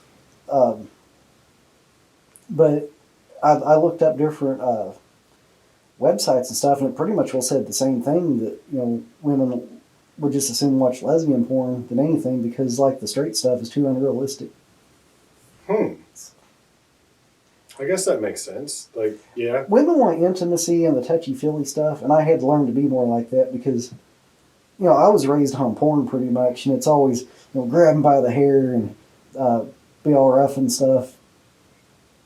And it ain't always supposed to go down that way. Yeah, that's the problem, I think, is that, well, my dad, so we were so strict growing up that we didn't ever talk about it. Mm-hmm. So I didn't know anything about sex. I was just clueless for years, and I learned about sex through watching porn when I was a teenager, So I thought that you were supposed to do some of these things, and then I found out later there's a place for it. Yeah, there is a place for it. But you also got to just figure out like who you're with. Yeah. So like I had to figure out what it was my wife enjoyed and what she didn't enjoy. And the thing is that she's so polite and she's kind of like timid that she won't speak up. Yeah. And then we've been together for 10 years, and it probably wasn't until like 6 years in that I was like, what do you want? Like, what do you like? And then we started to like talk, and we had an open communication, and then it was like, oh, okay, this is, yeah. It's an eye-opener. Sex and intimacy is two different things completely. Like, sex is for young people, and intimacy is when you're trying... Intimacy is when you're older and mature and you want to make a connection. And you can still do the weird shit you used to do when you were younger, but when you're older, it's more like you just want to... You're always making dinner for the kids and doing housework and stuff, and so you need that connection. And sometimes it's a quickie where you got your lady dressed up like Velma Dinkley. But, sometimes... I wish that... what? I say I wish that wasn't true, but I'm glad it is.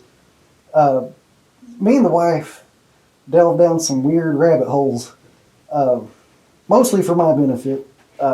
I do this little story about when I wear my brown corduroy pants on stage. I'm like, yeah, these are my sex pants when I dress up like Shaggy Rogers from Scooby-Doo. And people are laughing. I'm like, I ain't lying, motherfucker. That's good. I don't know, like... Oh, role play is the best. We just, like, I don't know, sex is just sex to us. Like, we just, You just do different stuff. And if you do something weird and awkward, you can say, hey, I tried it, did not work. There's one thing I do love, and you're talking about the difference between sex and intimacy, is that my wife and I will be we're intimate with each other, and I know that it's a different level because we can go from like in the heat of it to laughing our asses off in the flip of a switch. That is the best. There's nothing better than just, like you're so connected with somebody and then you just scream, something weird happens or awkward happens, and instead of getting embarrassed or ashamed or whatever, you just start crying, laughing.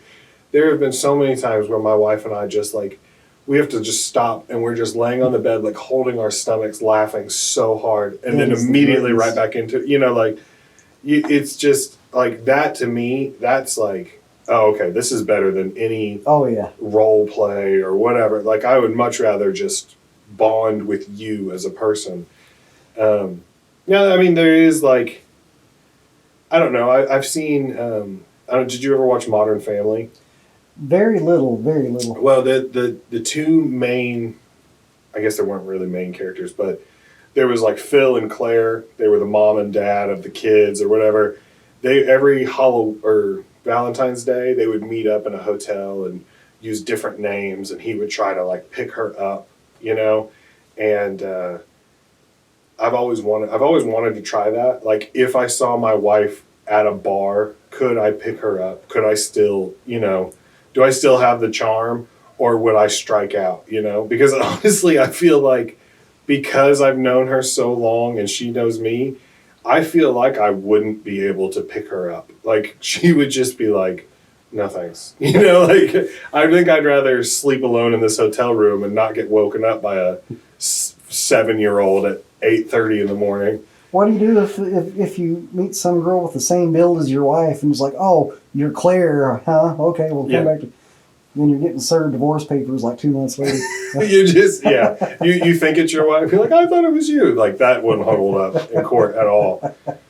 No, I don't think so. I don't know. I worry about it. I wonder what I'm going to tell my son when he gets to be that age, because there's no stopping it. Like we already had that talk, and my son's 10. Oh, really? And that was because of my wife. Because he was getting bad sex advice from his friends, his other 10-year-old buddies that never had sex. Mm. And my son would start spouting off some weird shit, and my wife's like, Jeremy, it's time we give him the talk. And I'm like, he's so young. He's like, yeah, but he needs to know the right way. And, I'm sorry, go ahead. No.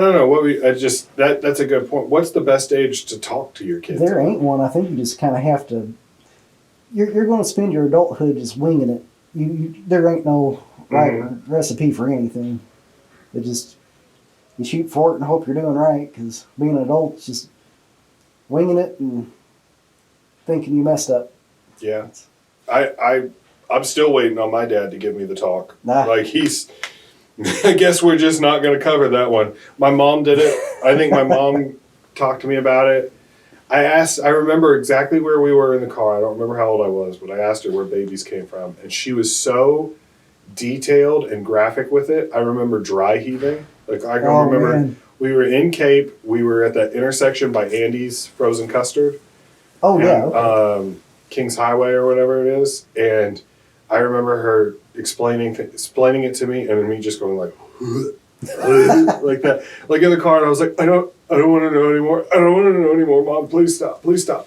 And just so grossed out as she was. I mean, she was talking about all kinds of stuff, and I was just like, And I remember being like, I wish I would have asked. I wish I wouldn't have asked for a couple more years. But I probably was about 10.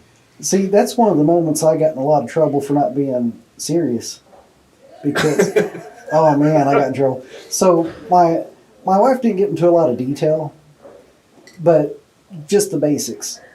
And she made the mistake of saying, hey, Jeremy, is there anything you want to add to this? And I said, yeah, I think I do. And I said, come here, buddy. He said, yeah, what? I said, all you need to know is women are like cockroaches. You just smash as many as you can.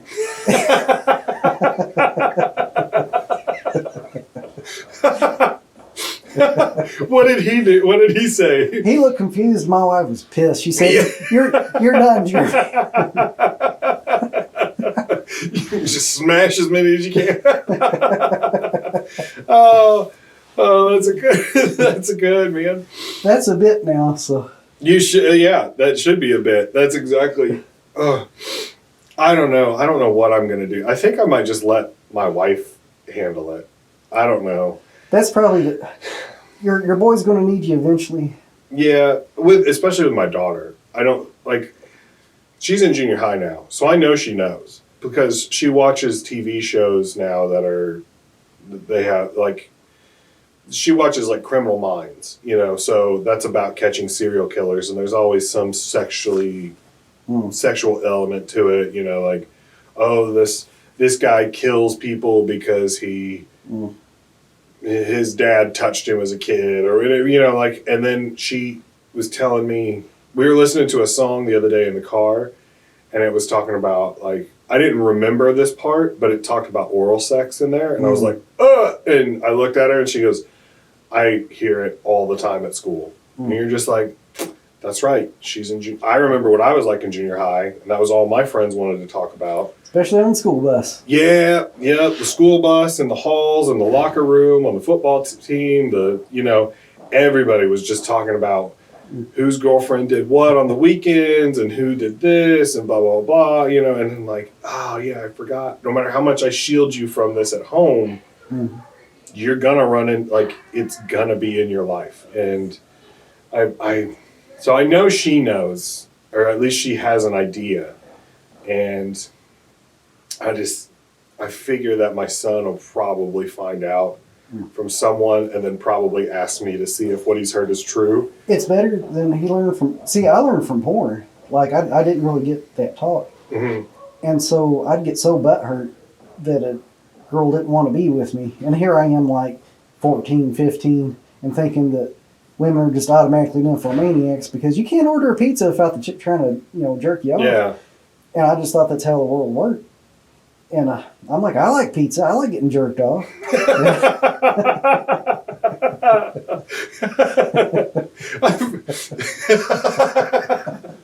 I've interviewed at Domino's like 9 times. I don't understand. Why isn't this the #1 job in the country? Because I will work for free. Okay. Oh, that's good. I think I don't know. I learned a lot. So I had the majority of my friends in high school were black, so I would hang out with them on the weekends, and sometimes boys get together and they watch porn together, and so I grew up watching interracial porn, like that was because that's what they were watching. So it's like, I guess this is what we're watching, and I remember like I learned from that. And it's a completely different type of, like that's different than that shit's bad for my self-esteem. Yeah, well, it's bad for anybody's self-esteem because it's like even if like my buddies, like I remember the first time I watched one, I was like just blew my mind, and I remember looking at one of them and being like, so is that standard like across the board? Like is that what you all are working with? And he was like, listen, yes, but no, he was like, this is the best that we have to offer is what's going on screen, and he's like, so don't feel like, he's like, not everybody is like that. And I remember just being like, oh, okay. And you can't judge yourself based off that, or you're going to there's always a bigger fish, you know what I mean? So you can't really, that was something that really, like, I don't know. I think I had so many different reactions. It's weird because my kids keep saying that they're going to look for this podcast online. Oh. So I'm trying to like, okay, how do I say what I want to say? I don't know, but you get different reactions when you go out in the real world, Yep. And so like, I remember if I slept like, oh man, this is weird. I might have to cut this out, but whenever I was with like a white girl, I remember there was a couple of them that gave me some pretty big praises, you know, but then I was with a couple black girls and they were like, oh, okay. You know, like... Hey, if you can get an okay, that is high praise. Well, I just remember, like, I had no idea how to judge because it's like some people were giving me the best praise possible and then some were like, yeah, average. You know, and you're like, okay, all right, well, I'm somewhere in there, you know? So all the average guys I talk to, I'm like, Tinder ain't for you if you're under a certain height. It ain't for you. And it's a whole different ballgame, the online dating stuff. Mm-hmm. I'll see girls that swipe right or left. I'm not sure how it works. Yeah. But just for the smallest infraction, like, that's a weird shirt, swipe. And I'm like, damn, I don't know what the bar is exactly, but as far as like wiener stuff goes, like the older you get, the less of a problem that becomes. Yeah. Because I was really self-conscious about that. And I mean, there's like a line in the sand where, you know, that's too short to where you can't really use it. But there's also where it's like too big. A buddy of mine had a friend named Mongo. You don't even have to explain anymore. Mongo. Yeah, nobody's named Mongo. Not his real name, but yeah, it's a nickname for a reason. And he was, they had to go to the showers, and he said that son of a bitch looked like an elephant trunk. And everybody was like, dude, that must be a blessing from heaven. He was like, no. Yeah. Nope. Yeah. He said, you wouldn't be surprised how many girls will be like, you ain't putting that in the same zip code as me. Mm-hmm. So you could go too short, but you could go too... I've seen thousands of penises in my life. Like in real life. Like from football team to military. Like you join the military and you think like, oh, this is a super manly, this is going to be awesome. And then it's just dicks. Just everywhere. Like thousands, you know? And you're just like, oh my gosh, how many am I going to see? I've seen big ones. I've seen little ones. I would dare say that there's very few gay men in the world that have seen more penises than I have. And it's not always what you think, you know, like sometimes you see like a gigantic black dude and you're like, oh, this dude's got like a trunk on him. Yeah. And not really. And then I saw an Asian dude one time, pretty average height. He had a pipe, you know, and I was just like, I remember everybody being like, whoa, hey, everybody come check out Lee, man. He's got a baby's arm. Like, you know, like it was like, there were no secrets, you know, and there are growers and there are showers and there's all kinds of How come it's always focused on the penis? How come no one's like, dude, check out the size of that guy's gaping butthole? I've never seen nothing like it. I don't know, man. There's a couple guys out there where I'm like, dude, you got a nice ass, man. Like my friend... he probably doesn't want me to use his name. Josh. I had a buddy named Josh in the Marines, and plump dumper on him, man. And there were so many times where, like, he could make it clap. Like, he would do it. Like, if we were in a bad mood or something, sometimes he would, like, pull his pants down and turn around and just kind of like clap, clap, clap, clap, like that. And there's nothing, it just makes you smile. You know, you'd just be like, damn. We'd come up and we'd give him a little spank sometimes, you know, like throw him a single or something. He had on these, we were in Malaysia and we went to this like spa and it was like a legit spa. It wasn't one of those like shady places, but they gave you like disposable underwear to use, which it was designed for all of the men that live there. And they're on average a lot smaller than we are. And so when you held it up, it looked like just a pair of black, like, men's panties, I guess. Like, I don't know men have panties, but that's kind of what they were. But when you put them on, they were stretched so much, they were like, they looked like fishnet, like they were see-through. And he would put those on. And you were supposed to, like, wear it for the massage, then throw them away. But he kept them, and every now and then he would, like, pull down his pants, and he'd be wearing the mesh Malaysian panties or whatever, and you're just like, dude, come on. You're making me thirsty. Yeah.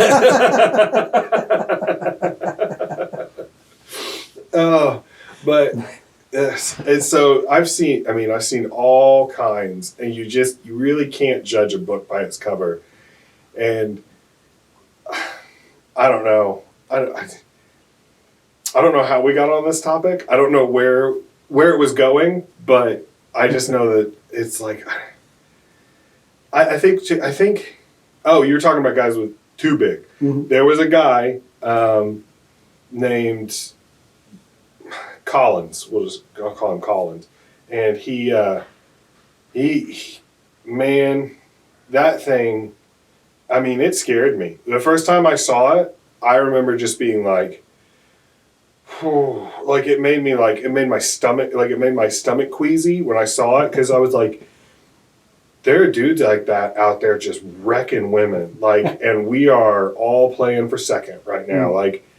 But he used to, like we all had to wear those like real little short shorts. Mm-hmm. He would have to tape it to like his thigh.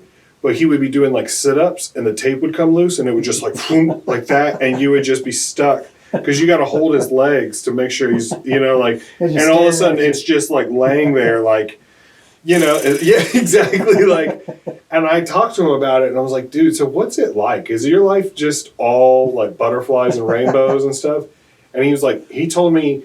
It was so big he couldn't even get a full erection because he would start to get like lightheaded. Oh man! I'm not kidding. It was huge. It was absolutely huge, and it was thick. It was like this big around, and I just remember just being like, just like scared. Like what do you feed that? Yeah, exactly. We had so whenever you're in the military, everybody has a rifle, Mm-hmm. but you don't get to keep it with you. You have to turn it into the armory, and they give you. Like, they give you these. I keep them with me because it makes me feel, it's a weapons card. Mm-hmm. So you turn this card in at the armory, they give you your weapon back. If you don't have this card, you can't have it. It was so big, and rumors got around, and he would show it off because people would be like, pull it out, Collins, pull it out, and he'd pull it out or whatever. One of the higher-ups saw it, and they wrote him a weapons card for it. And they were like, you're not allowed to go out on the weekends unless you have this card with you. You have to turn this card in before we'll let you leave base because you're going to hurt somebody. Like, it was so funny. And he used to take it, and he would pull it through his pants and then use his hat to, like, cover it up. And then somebody would be like, hey, put your hat on. And he'd put his hat on, and it would just be like, boom. And everybody would be like, oh, my gosh, okay, put it away, like that. There was one guy, I mean, I saw him pull it out one time, and a guy wasn't expecting it, and he was standing behind them, and he put it on their shoulder, and they turned, and I mean, they screamed like it was an actual snake, like a high-pitched, just, like, just terrified. And I don't blame him, man. I don't blame it. But I asked him about it, and he said it sucked because either he couldn't get it all the way up, or he said there's been hundreds of times where he would go out in town and, you dance with a girl and you buy her drinks, you buy her dinner, and then you take her back to your place or her place. And he said he'd pull it out and they'd be like, nope, absolutely not. Mm-mm. And he's like, I just wasted my entire evening, And he's like, I mean, I just felt bad for him. He said he thought about getting like a reduction. And I was like, dude, that's like, you can't do that. That's like spitting in God's face, Why don't he work for the industry? He would like make a killing. I mean, yeah, but then you also have to like explain to your family, like, where's all this money coming from? Well, I have to feed it. I have to provide a shelter. This is a dangerous. I'm eating for two. Do you know how hard it is to have 3 legs? But yeah. So it is. It's like you said. It's a fine line. You kind of want that good, average to average plus. You don't want to be memorable for either side of that. Oh yeah. I was like, you don't want to be. I was like, I want to be memorable, but no, I get you. You don't want to be the tiniest wiener they ever seen. But they also don't want to be like the no that might hurt. You don't want to be the scary one either. Yeah, that's true. And I mean, I think about him probably more than he thinks about him, because I'm just like, I wonder what he's doing. I hope he found love, like I hope he's doing all right. I hope he found somebody with just a really wide vagina that he can just tear up, like a McDonald's play place, just use and abuse. Oh, that's oh man. Well, we've done 2 hours. Really? Yeah. That kind of went by quick, didn't it? It did. I was going to ask you one thing. I always end the podcast the same way. What's the best way to fix this? Make it better. What would you do? Oh, this whole thing? Yeah. What would you do? Pretty much we got it nailed. The only thing I could think is maybe paint it green and just green screen everything. That way you can just do whatever. But that's just like, if you want to. It's not even a need to. Yeah. I'm going to have to send you pictures of my podcast thing. It's like a Harry Potter situation. It's right under the stairs. This is pimp. I got lucky. I got lucky with this place for sure. But there's definitely more to improve on it. I need to change this up so there's not wires everywhere. I would like it if the wires came from behind, but all of the outlets are on this wall. Mm. So that makes it kind of ties my hands. But if I get an extension cord and run them behind, that might help. Now this is well done. Like my setup is maybe $100 altogether, and the sound quality for mine sucks. Like I can hear everything crystal clear with all this. So you've got nice cameras. Well, that was a big part of it because I don't just use them for this. I use them for filming stand-up and stuff too. Mm-hmm. And I'm starting to get to the point where people have started asking me like, hey, I want you to come do this show, but I also want you to bring your cameras and film it for everybody. And then, you film everybody's set and you charge them $10 a piece to get it, and I've still got a lot of your sets I need to get to you somehow. Oh, it's okay. I'm sure that's just me bombing at Laughing Gas for 20 minutes at a time. The one I definitely want you to have is the Popper Bluff one, because that was a good one. That was a fun night. I really enjoyed it. I wish I could come back tomorrow. We'll all be up here. I don't know. Well, my son's got 2 basketball games tomorrow night. It's at 6 p.m. and 8 p.m. on a Thursday, and he's 7. He's in first grade. I'm like, that's kind of ridiculous, I feel like. Because it won't get over till like 8 or 9, or it won't get over till 9, and then you're supposed to go home and take a shower and eat dinner and all that, and I feel like that's stupid. But so we was talking about relationships earlier, and I'm like fiercely protective of mine. Because if you're worrying, that's a good thing. And you were just working your ass to the ground forever. And I was like, man, I hope I'm not like overstepping or annoying you, but I'd be like, hey man, just make sure you just don't just do comedy and be home, because tell you what, they don't stay little forever. It goes by fast. I know, and there's so many times where I'll get a picture, my wife will text me a picture of them, like they did this in school today, or they did that in school, or oh, he drew this picture of you, or he did this or whatever, and I sit down and I cry for like 20 minutes because I'm like, I'm missing it. I'm failing as being a dad, but I'm trying to make this work so that way it pays off for them. Yeah. Maybe in the long run, maybe they'll understand. That's kids are resilient, and the solace to all this is no matter what you do, either way, you're always going to be feeling guilty, no matter what you do. That's the best part about being an adult. Yeah, that was another thing. I was going to ask you, what's the best way to raise your kids? Because I thought with my son, before he went to kindergarten, we spent a lot of time going over ABCs. He knew how to write them. He knew how to, sound them out. He could read before he went to kindergarten. Because we practiced with him and we spent a lot of time. And so he went to kindergarten last year and he learned how to read.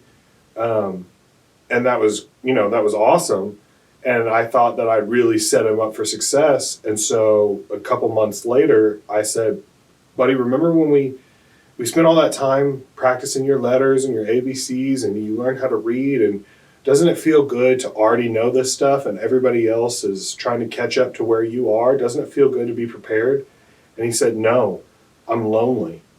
And I remember being like, oh, I've alienated him from his peers I thought I was setting him up for success, but I wasn't. Instead, I was making him feel like an outcast. So there's really no correct way. No. I mean, no matter what you do, it's going to screw up something, Well, kids are smart and kids are resilient. If you love them and like them, they know Mm-hmm. Like they can see through the fake bullshit. Like with me being too hard on my son sometimes, and I'll be like, "Buddy, sorry, I went too far." He's like, "That's all right." I'm like, "No, buddy, it ain't." I said, "You can't let anybody just talk to you. However, it took me a long time to learn that." I said, "So if I do something out of line, call me out on it, because you're in charge of your happiness and your safety." So because once you're an adult, no one cares. It's all up to you for both. And it's starting to stick because he'll talk back, and if it's something he has a right to be pissed, he don't get in a lick of trouble. Now, if he's being a kid and just acting up, that's a whole different thing. But I'm pretty good at telling when it's like I overstep and he's calling my ass out on it. So pretty much we'll just love your kids and like them because it kind of goes hand in hand. You gotta like your kids. Sometimes you don't like your kids because you just like you're just wiped out. You ain't got nothing left, and they're just stomping on that last nerve. And you're just like, gosh, dang. But but you always love them. Yeah, you always love them, but sometimes you don't like them, and that's a hard thing to, because you can't tell them that. You can't be like, look, I love you, but I don't like you right now. But it goes back the other way too, because if I'm being a dick, I'm sure that my son's like, yeah, my mom could have married anybody else. Yeah, that especially with my daughter, since biologically she's not mine. She remember, not so much now, but she did remember a time before I was there. So there was a lot of that in the beginning of, you're not my real dad. You can't tell me what to do. But so we really butted heads for a long time, and we still butt heads, not as much anymore. There are days where I get along better with her than she does with her mother. And I adopted her, a couple years back and stuff. So she is mine. Well, she's still a hurt kid. Hurt turns into meanness. Yep. And that's one of the things that what I'm trying to do is just be kind and just be patient. And she wants me to be around. She wants to talk to me. And if she starts doing something or talking about something that I don't like, if she's gossiping or saying something about one of her friends or just being kind of like mean and negative, I don't pay attention to her. Like, I'll look at my phone or I'll walk out of the room, sometimes even while she's still talking, because I want her to know, like, no, I'm not going to acknowledge this behavior. If you need to vent about your day, that's one thing. But if you're just being mean about people or like talking nasty about people, that's not something I want to be a part of. So I just turn around and walk away. And she kind of started to figure out, like, oh, okay, he doesn't like it when I do this. People don't engage with me when I act this way or when I behave like this. So that's what I've been trying to do lately, and I think that works. But I like what you said about you're in charge of your happiness and your safety. And that's a good thing to teach, because I've told my kids, like, don't ever start a fight, but don't ever let someone walk over you either. Defend yourself. Yeah. And there was a time my daughter we got a call that said that she had gotten in a fight at school, and we went to school and we were sitting there, and the teacher said, oh, this girl came up and she hit Emma, and Emma turned around and hit her back. And my daughter was crying and crying and crying, and we just said, why are you crying? And she was like, well, I thought I was in trouble. I'm like, no, you didn't do anything. She hit you, you hit her back. The teachers might be mad at you, but we're not. Yeah. I'm proud of you. Don't let anybody smack you around. You're just as deserving of safety as they are. So, you have to let people know that you're not going to take it. And so that's a great point. I think that's a good thing, good parenting advice. I try. Yeah. Well, it seems like you're doing good, man. Yeah, you too. It's like, oh, I don't know about that. We'll see. Mine are still young. They could take a path. I could have the next Dahmer, like. Hey, a lot of the stuff I do is because, like I say, at least I tried. Mm-hmm. It's not always going to be, but I put thought into it, and I tried. A lot of people just like, you're getting in the way of my football or my beer. Yeah. So. I don't let my kids. Yeah, I don't. I try not to put. When I'm home, I'm home. Mm-hmm. I try not to let anything get more important than them when I'm there. But that's easy to do because I'm there for like 48 hours a week. It's a blessing and a curse because with my first daughter, I didn't get to see her much at all because of the divorce and all that. Mm. And so me getting to see her was a treat. It wasn't like I could take it for granted because she'll be here the next day. It wasn't like that. So we were buddies because we'd play and make that time count. My son and my youngest, I get to see him every single day. And so I have to remind myself, like, hey, that could be taken away just like that. So it helps me engage with them more and kind of be in the moment instead of just staring at my phone because I'm bad about that sometimes. I'll be playing on my Facebook and I'm like, I got kids I need to play with and let them know I'm here. Yeah, that's the hard part. I put a lock on my social media sometimes, like because I'll pick it up, look at it, nothing new, put it down. 5 minutes later, pick it up, look at it, nothing new, put it down. Then it like 30 seconds later, 45 seconds later, you just in this endless cycle, And sometimes when I'm home, I just turn it on airplane mode, and I'm like, I don't care if I get a call, if I get a text, if I get a message. For the next 45 minutes, I'm gonna play Legos, or I'm gonna color, or I'm gonna talk to my daughter about her day, or we're gonna go get some coffee or something. So like she loves iced coffee. She loves, pumpkin spice lattes. So I'm like, all right, hey, let's go get this. Let's drive around, show me music you like to listen to. Tell me about your day. Talk to me about the boys that you like, or does anybody have a crush on you? Which one of your friends is being, a bitch or whatever, like. Sometimes that's the great thing about having a teenager, I think, is that you get to kind of treat them more like a little adult than you do like a child. And you'd be like, yeah, sometimes people are just shitty. Yeah. Like, there's no way around it. Like, when they're real little, you just be like, well, you got to think about their feelings and how do they, do you think they always like it when you try this? And put yourself in their shoes. And then when they get older, you can be like, nah, sometimes people are pieces of shit. And you just got to distance yourself. And I think I like that part of parenting more. Like, I can't wait for my son to grow up just because I'd like to be able to just be real with him, as opposed to now he's so little, you got to teach him like, no, you make sure you share with everybody and you give everybody a fair shot. And, oh, well, if they're doing that, maybe it's because they're upset about something else or whatever. And then when you get older, you'd be like, no, that's just a shitty person. Yeah. So, but thank you so much for doing this, man. This has been awesome. I appreciate you. I appreciate you coming out. I hope you can make it back up. We'll do this again. Yeah. I'd love to come on your podcast sometime. Oh, that'd be great. What is it? Say real quick. You want to promote your podcast? It is. It's a long one. To shorten it, it's DMDR with Jeremy Connor. The full name is Dating, Marriage, Divorce, and Remarriage with Jeremy Connor. But it's on Spotify, Apple Podcast, I believe. It's on several things.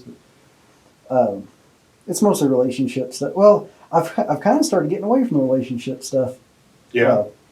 I kind of started getting bored with just doing relationships, so I'll pick a weird little topic every now and then. That's why mine is so broad, because it's like each person you have a different conversation, and I don't want to get stuck in one lane, But that's a good. It's a good subject for a podcast because everybody. Yeah, everybody assumes that you're tall, dark, and handsome, and there ain't a lot for people. It's kind of more on the average. So. Well, I'm definitely average. So if you want somebody to come on and keep that theme going, I'm your guy. Hey, he's right on, man. All right. I appreciate it, buddy. Thanks so much. Thanks for having me on. Make sure you check out his social media, and I'll put that up on I'll add it in later. Right on. All right. Thanks, man. Hey, thank you.